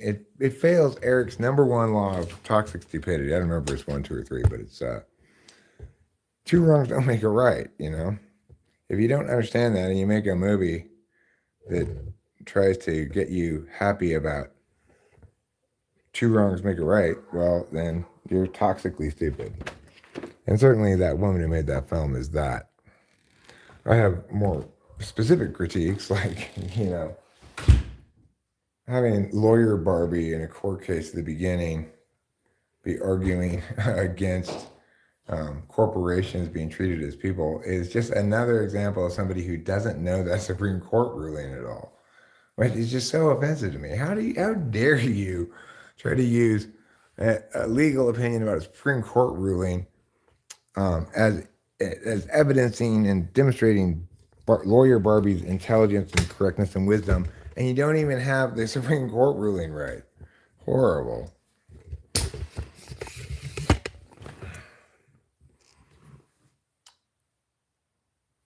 So anyway, I actually had to turn it off a little bit before the end because it started making me so mad.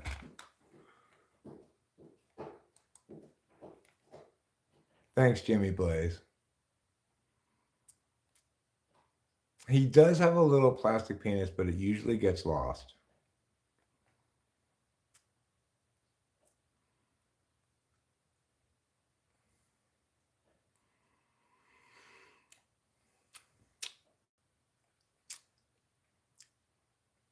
Well, the thing is, if they rule on the abortion pill correctly, they will rule that it's it never comprises abortion because of the ontological proof that I've given, and therefore, um,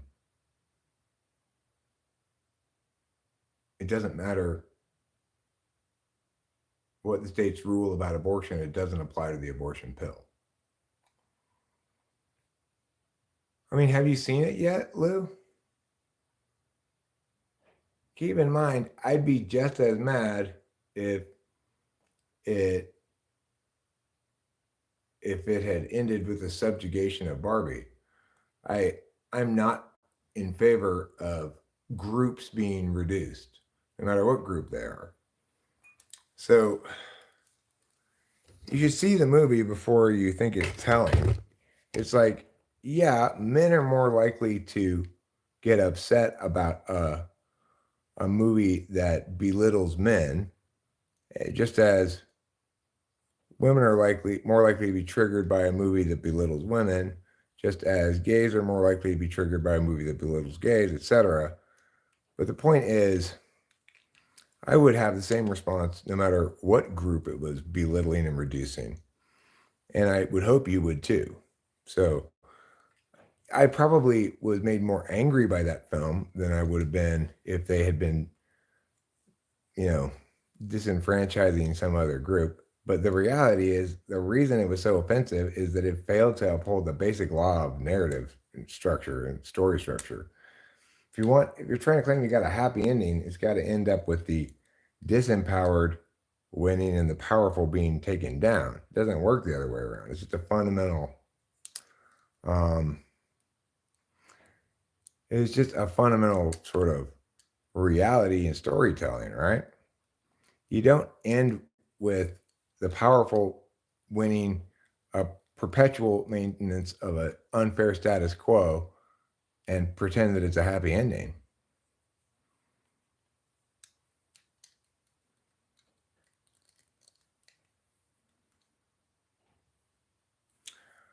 No, I wasn't interested in dolls. I wasn't even especially interested in action figures.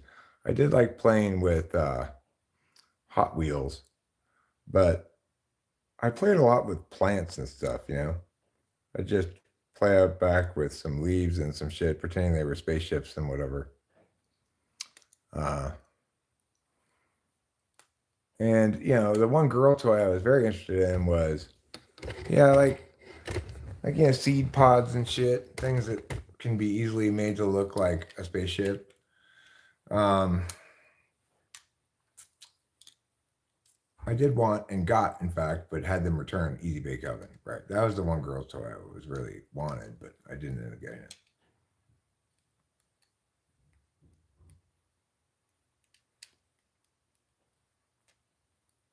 Well, I mean, the ending's positioned as resolving things when, and its reasoning is let Barbie world be Barbie world and let the real world be the real world, creating a false equivalency. There's nothing equivalent to the Barbie overlord situation in the real world at all.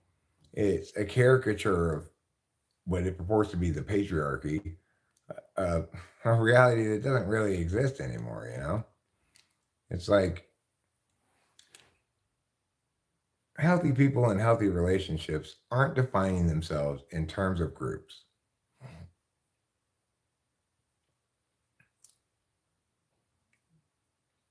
The monologue near the end, I thought it was a joke. I mean, it's just, it's like horrible, divisive, fucking reductive bullshit, is what it is. And all delivered with a smug self certainty. Take that, you. It's like, oh, ew. I think Rachel didn't like it at all either. It's like, um,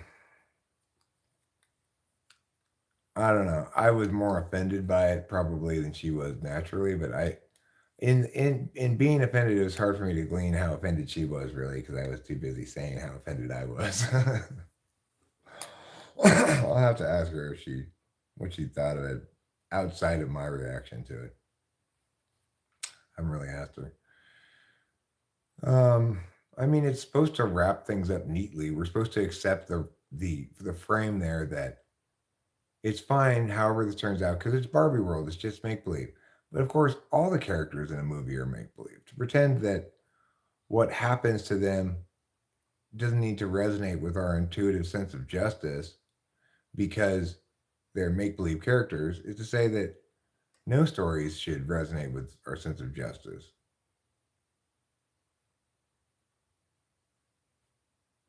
Rachel didn't like it. Her dad side didn't like it either. I can't believe SB wrote and thought, eh, yep, makes sense. Who's SB? I don't know who SB is. I was offended because Barbie schemed against Ken. Yeah, I mean, that's another reason to be offended. It's like, why can't they have a direct conversation about things rather than taking over in some coup of dishonesty in which all the girls, you know, make good use of stupid men and their egos to trick them and return them to a state of complete disempowerment. A good ending would seem some sort of compromise, right?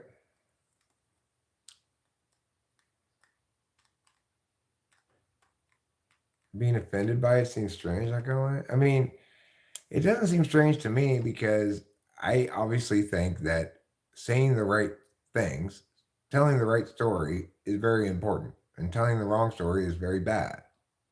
That's why I get offended by the equivalent kind of reductive, divisive, monolithic stuff that people say about corporations or about government or about Republicans or about Democrats. I hate that kind of shit. Individuals are individuals. Your story about the evil boogeyman called men or the stupid, easy to fool, ego driven idiots called men, well, then fuck off. It's a perfectly reasonable thing to say. Well, of course it affects my life.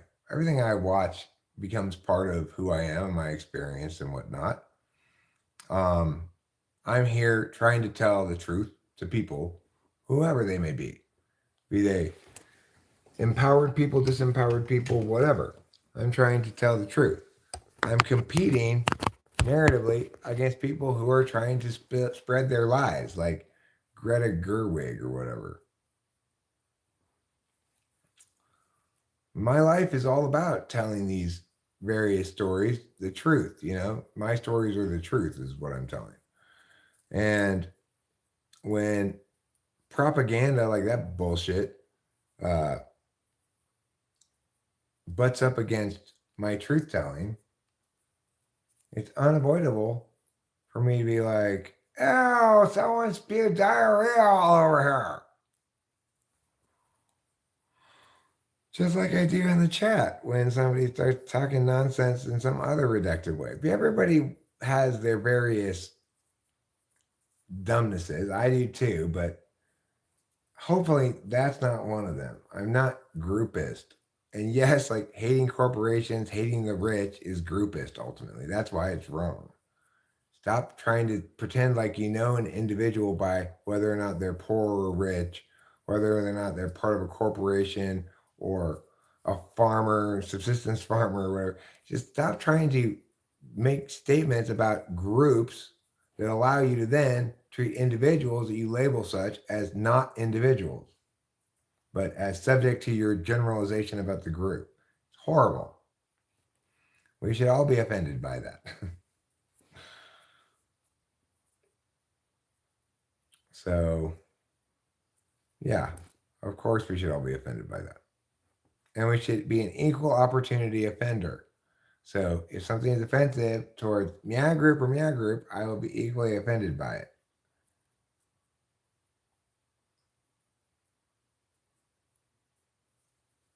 Well, back to reality. Oops, there goes gravity. Um, yeah, well, narrative stuff stick with me, you know.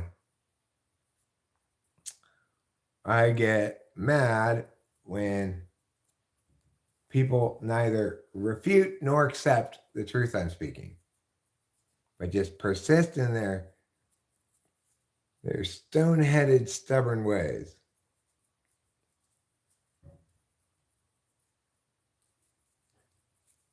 Like Greta Gerwig needs to be sat down and compelled to listen somehow to Eric scolding the shit out of her for a long time. It's the only way she's ever going to learn anything. She probably still won't learn anything, but it won't hurt, Ideally, publicly, in front of everybody, so everybody can know how fucking dumb she is. And nobody should embrace her dumbness, right? Stop believing you know who somebody is based on your group label. It's evil and wrong. Now, if it were bad, just pure bad in terms of just boring and shitty, then I'm going to have that response to it here. I'm like Aquaman. I might tough it out to the end just because it's so bad. But do I remember Greta Thunberg? I remember who she is, yeah. But, I think it's unfair of everybody to hate on a kid, right? Hate on the adults who exploit this kid to spread their bullshit.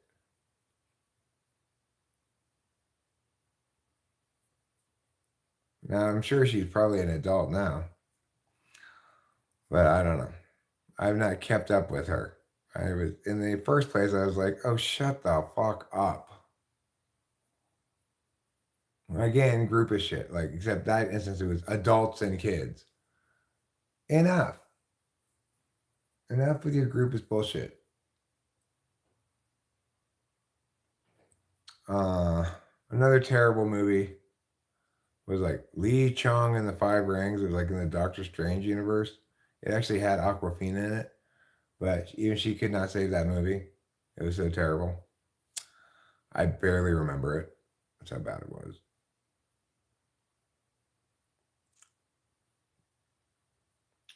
You thought she was cool?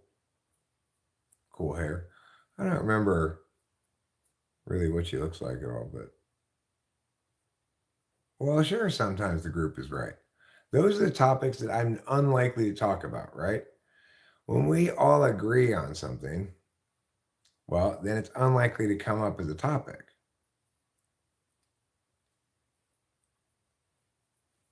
So, like, because I'm kind of an iconoclast, I tend to focus on ideas where I am right and the group is wrong.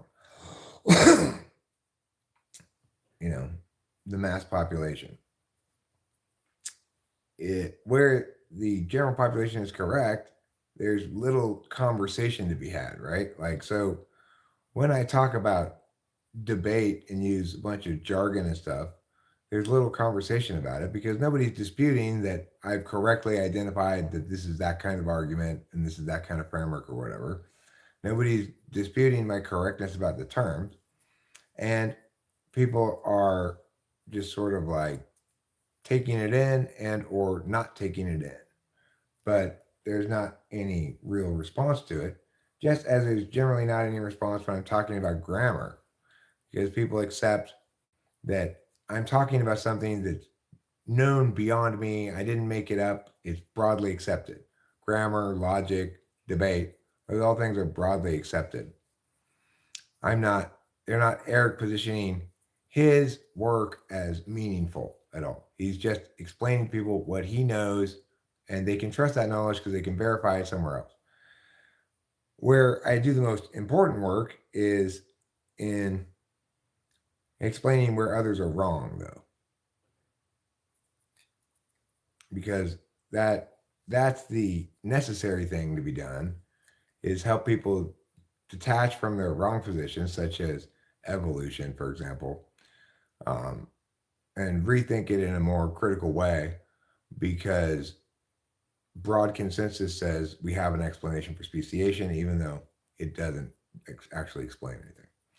So, in that instance, the broad swath of the population is absolutely wrong. I'm absolutely correct. And that's why I need to hammer that point frequently, right?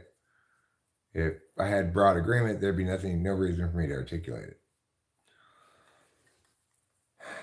Typology is another area where I'm right and the broad swath of the population is wrong, but I feel like I'm making less headway in that area than in evolution. At least with evolution, what we have is I can say, okay, well, if evolution explains speciation, give me a prediction that evolution makes that we can test.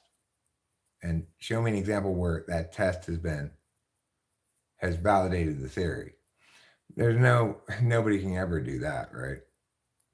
I've never encountered anybody who makes a prediction that follows from evolution that we can test and validate it. So, and that should be enough right there to make any serious thinker go, okay, I need to revisit this question of evolution and see if it deserves my affirmation or not.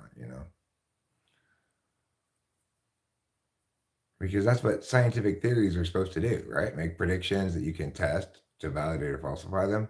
Evolution fails to make these predictions. Nobody alive today can do what? Test evolution? Why not? Can people alive tomorrow test it?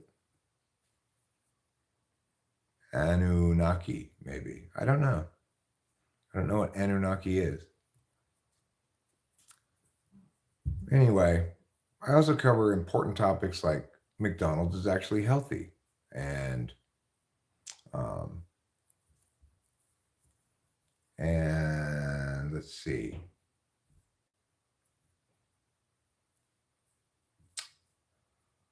You can be correct or incorrect about political things. That's kind of a revolutionary perspective.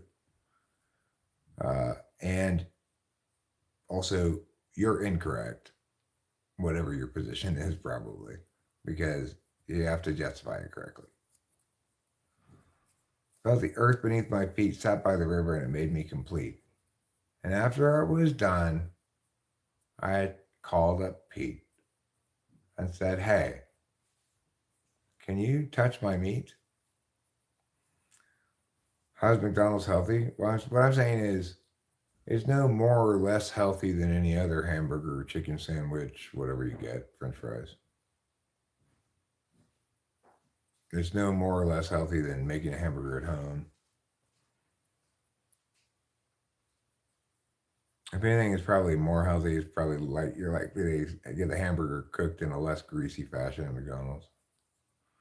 You're at home.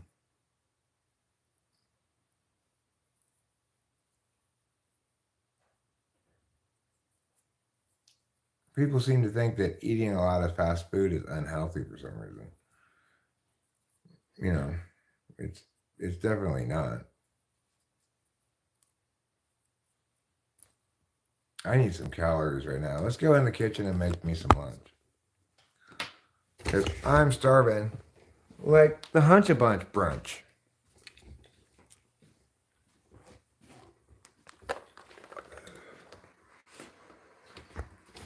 I'm going to evolve something from the freezer into some lunch, I think.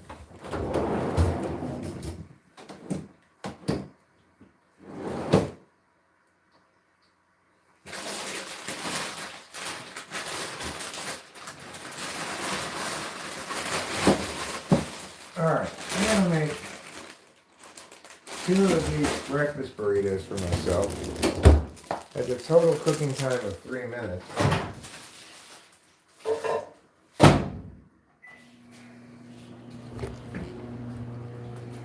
I don't know if I'll be able to eat both of them. If I can't finish one of my breakfast burritos, will you help me finish it? People in the chat. Oh, there's only 4 people left. Well, I guess that means it's time to end the stream. I guess what I'll do is just smoke a final cigarette, drink this coffee, muse about the coming day, and then bid you all a very fair and fondue.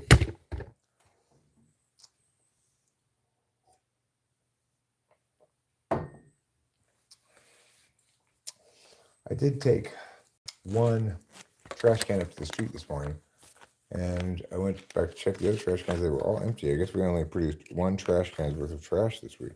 Very unusual. Normally, we manage to do better than that.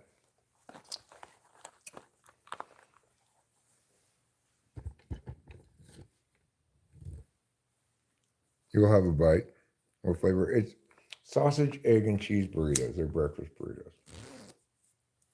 Now, I should mention the sausages are made out of endangered animals. So if you have a problem with that, maybe you want to skip a bite of this.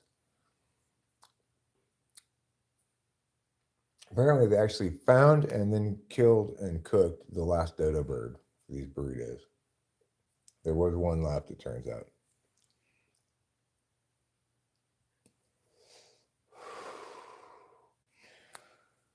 There's a mix of dodo, California condor, and giant silverback gorilla.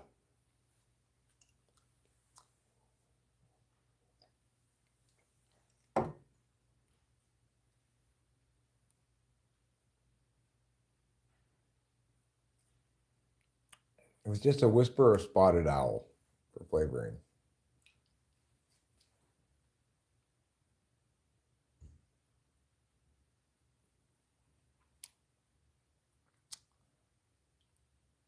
Someone's up digging on the hill up there. Looks to be the neighbors across the street, but maybe they're marking their property line or something, knowing that these people are going to come build there. I don't know what they're doing.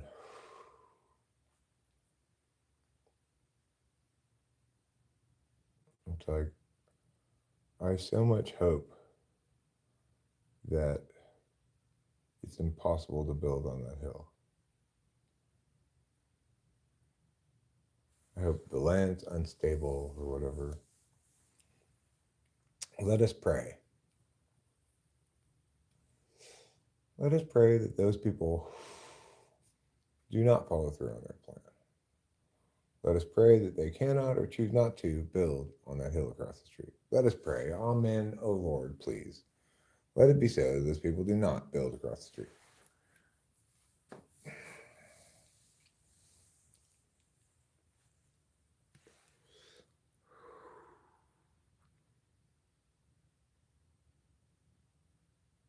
Well, they're already dead. So the people who are going to build across the street are not already dead to the best of my knowledge.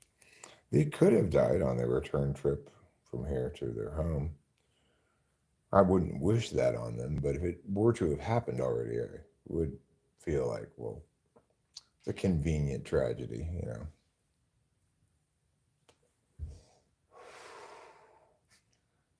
Instead of an inconvenient truth, Al Gore should have made a movie called A Convenient Tragedy.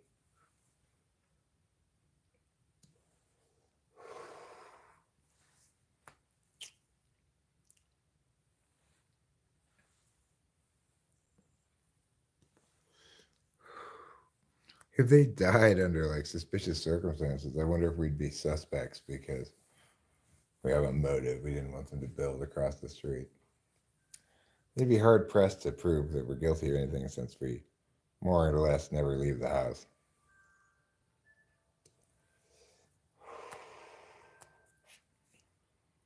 Well, as you can see from my browsing history, I was on Crunchyroll at that time watching Apothecary Diaries. And in fact, officer, this conversation with you is currently growing my anime backlog. You're just making more work for me.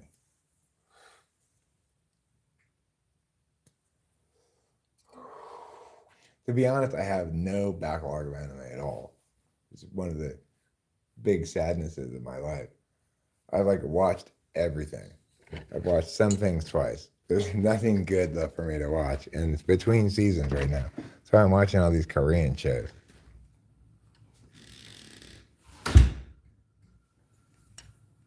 If they find out, we're dead. You and me, fucking dead. That's a Korean actress pretending to speak English. Pretending to be a native speaker of English. Because most of these Korean shows have an American-born Korean in them. That character is kind of like an archetype in Korean shows. And also, when they show a Korean as being badass, they like to show them speaking multiple languages.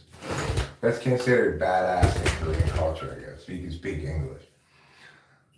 Like if you're a native-born Korean that speaks supposedly fluent English. And the only English I cannot understand on 1.5 speed is supposedly fluent English spoken in Korean shows. It's incomprehensible, often even at normal speed. What the fuck are you saying?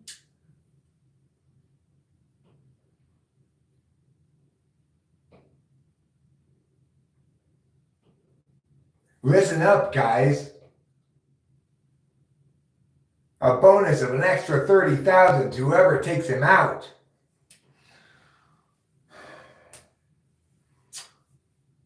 You were clearly born in Korea, lady. You're not fooling me. That's what I say. I had to close the door because, of course, we have guests. I momentarily forgot about that and just sat down with the door open like usual. My food's done. I hear it beeping. But I want to expel yesterday's food first.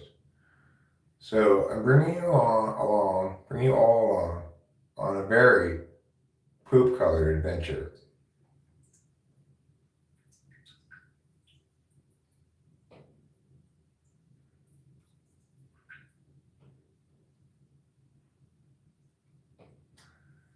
Peeing and pooping for SI people like me, fourth slot maybe, or maybe even third, first, second, or first.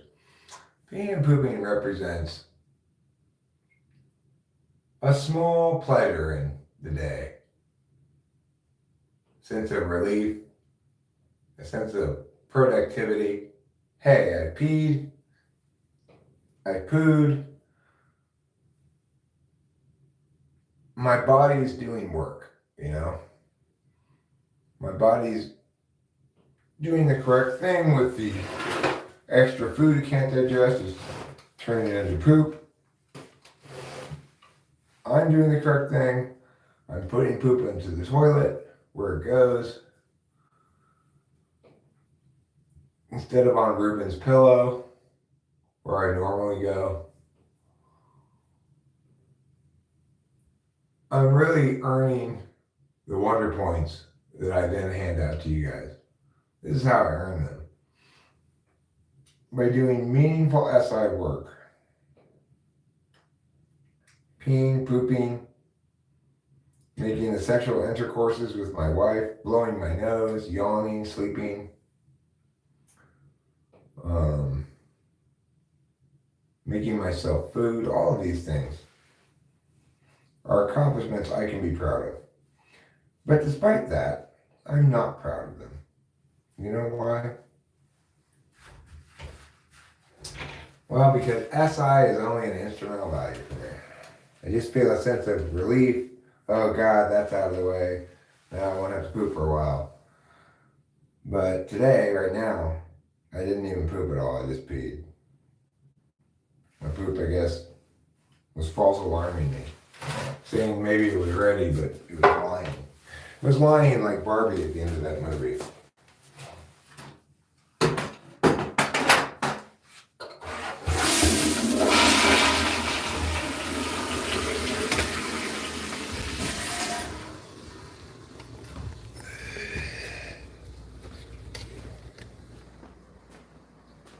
Like, the thing is, if you think about being offended by things, what don't I get particularly offended by anymore? Police violence. I used to get incredibly offended by it because nobody seemed to care, right?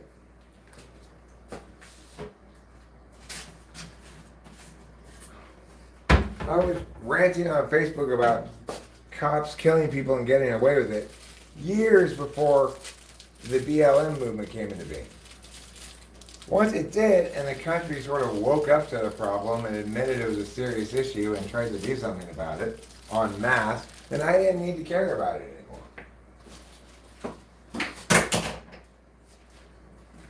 You know, it's like when nobody's listening and it's a persistent problem, that's when I need to be talking and when I need to be heard, right? Once other people have woken up to something, then it's no longer my concern. Because there's other things about which people need to be informed that they're just as wrong as they were about that, and I should be hammering those things.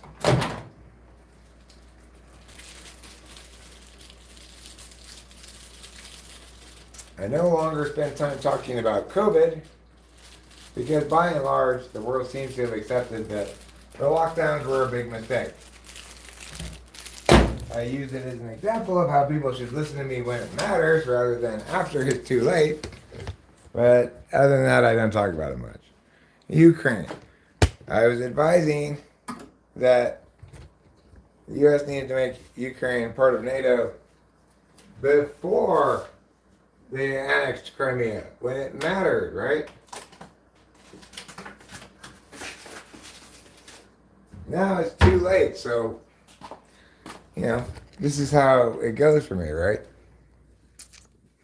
I explain, nobody listens. Then it's too late. Maybe they agree, but they don't learn that they should listen next time.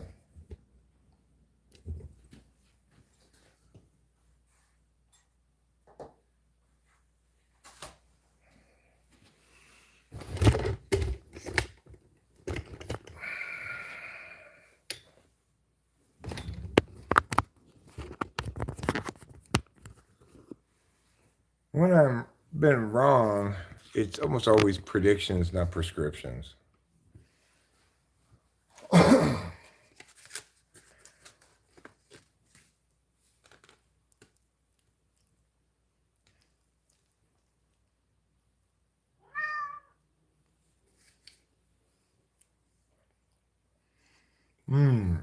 This is good. If I find pleasure in pooping, does that mean I have SI on the top part? Not necessarily. I just didn't want to make my generalization too broad.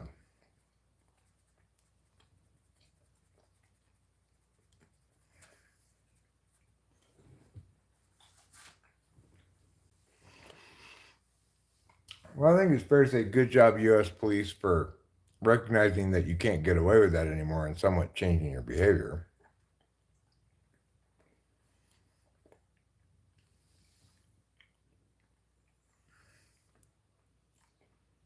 That's ridiculous.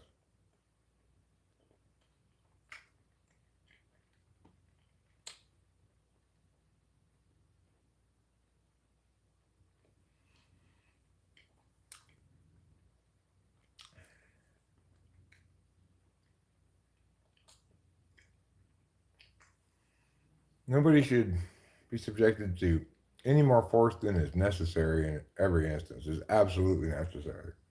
Not whatever force you can justify getting away with.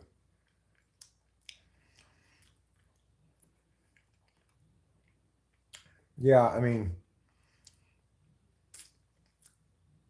things have changed for a while. The police seem to take an approach that, all right, let's minimize citizen engagement for those instances when we're responding to a call, which is what they should do. Like patrolling and crime prevention stuff. That's when you get into trouble. Drug laws, that's when you get into trouble because obviously nobody's going to call you and say, somebody's selling me drugs.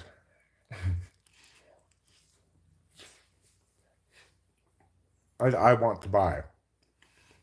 Can you please arrest them?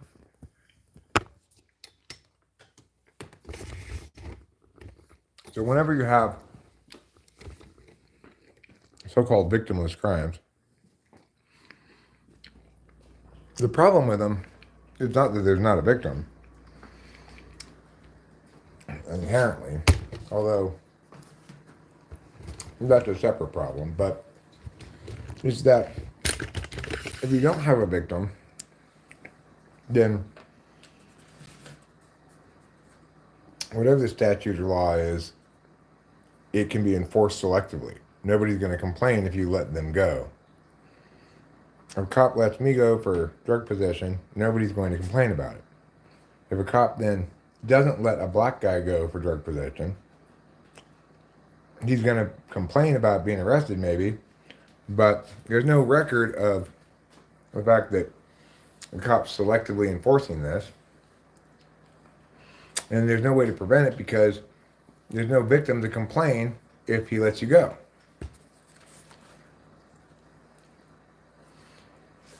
So anytime you have crimes that aren't really crimes, you get selective enforcement.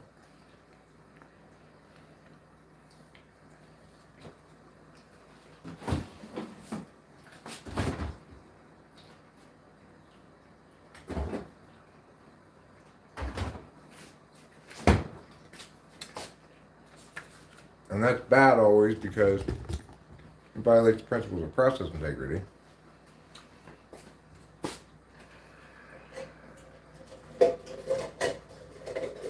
And denies people equal protection under the law.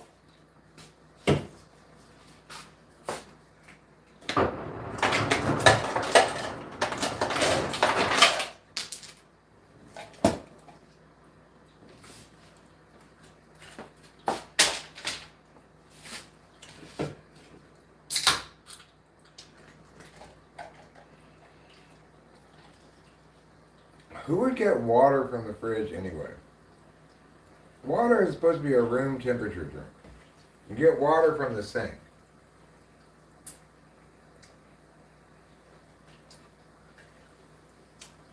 Somebody had gotten water from the refrigerator because it was on the water button. Rachel sometimes gets water from the fridge. To me, that seems insane. You don't get water from the fridge, you get ice from the fridge.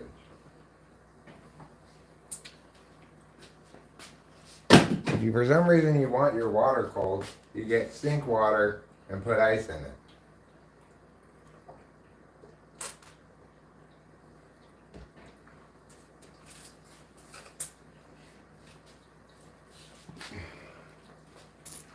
But God intended for water to be drank room temperature.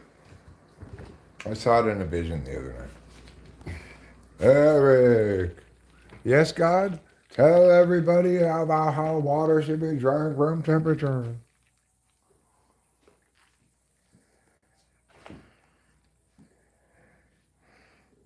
Well, Good luck with that, caught with drug buyer. That's the problem with black markets is you can get ripped off more easily.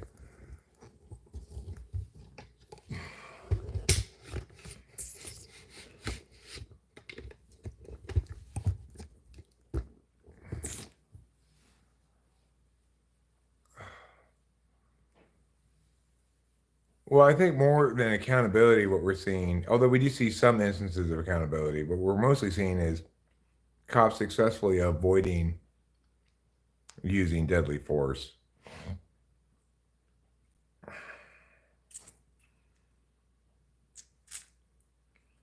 Probably especially against black people. Because, it's like after like the 10th cop got arrested for some kind of criminal behavior for shooting somebody, I think they started to get the message.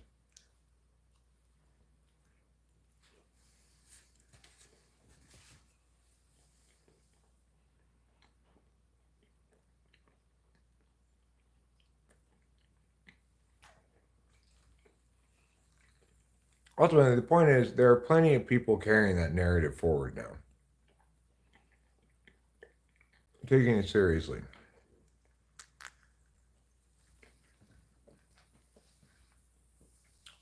Juries are much less likely than before to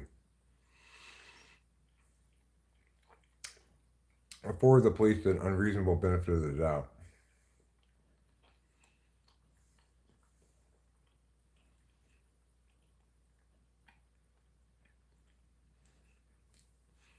Like when I got shoved by that cop in Pomona, the sheriff's department actually investigated it as a crime against him. I don't think they charged him, but I was surprised they even went through the motions.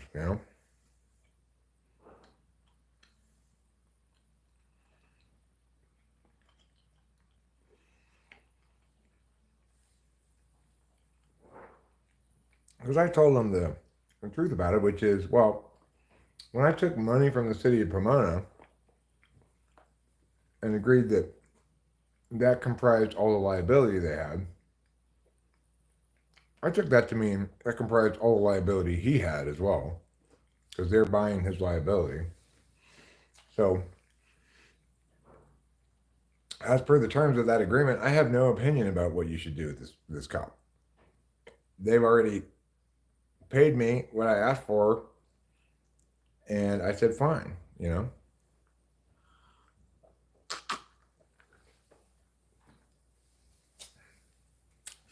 I can tell you, this is what I told the sheriffs. I can tell you, I think it'll be difficult probably to get a conviction since I suffered no physical injury.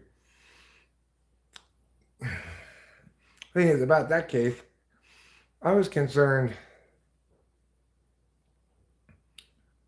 What I wanted to do was to sue him directly and for the city to not be financially responsible for it because it was a clear cut case of a First Amendment rights violations in which he does not enjoy limited immunity.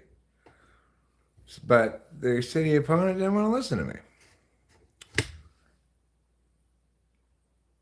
They didn't want him to be financially responsible and them not to be for some reason. Who knows why? I have no idea why they could possibly not want to take advantage of this opportunity. Yeah, I heard about that. They gave him too much ketamine or something.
I mean, It says here like, oh, it sets a dangerous, chilling precedent for pre-hospital care.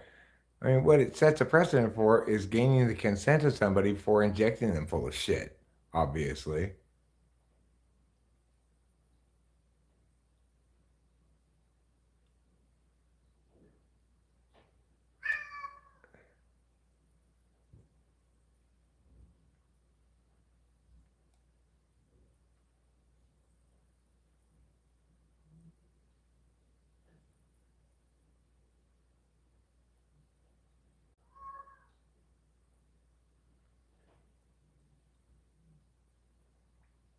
Excited delirium.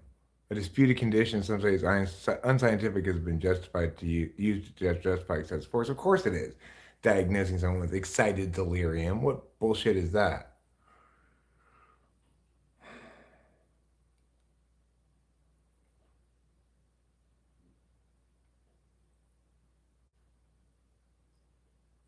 In the Colorado case, the prosecution said Cooper lied to investigators to try to cover up his actions, telling detectives that McLean was actively resisting when he decided to inject McLean with ketamine, even though the body camera showed McLean lying on the ground unconscious. Go ahead. What a fucking horrible person. Yeah, I'm gonna watch you. Don't worry. Shrooms aren't legal per se, but they aren't exactly illegal. Like, there's a store in Oakland where you can get them, so there's that. Okay.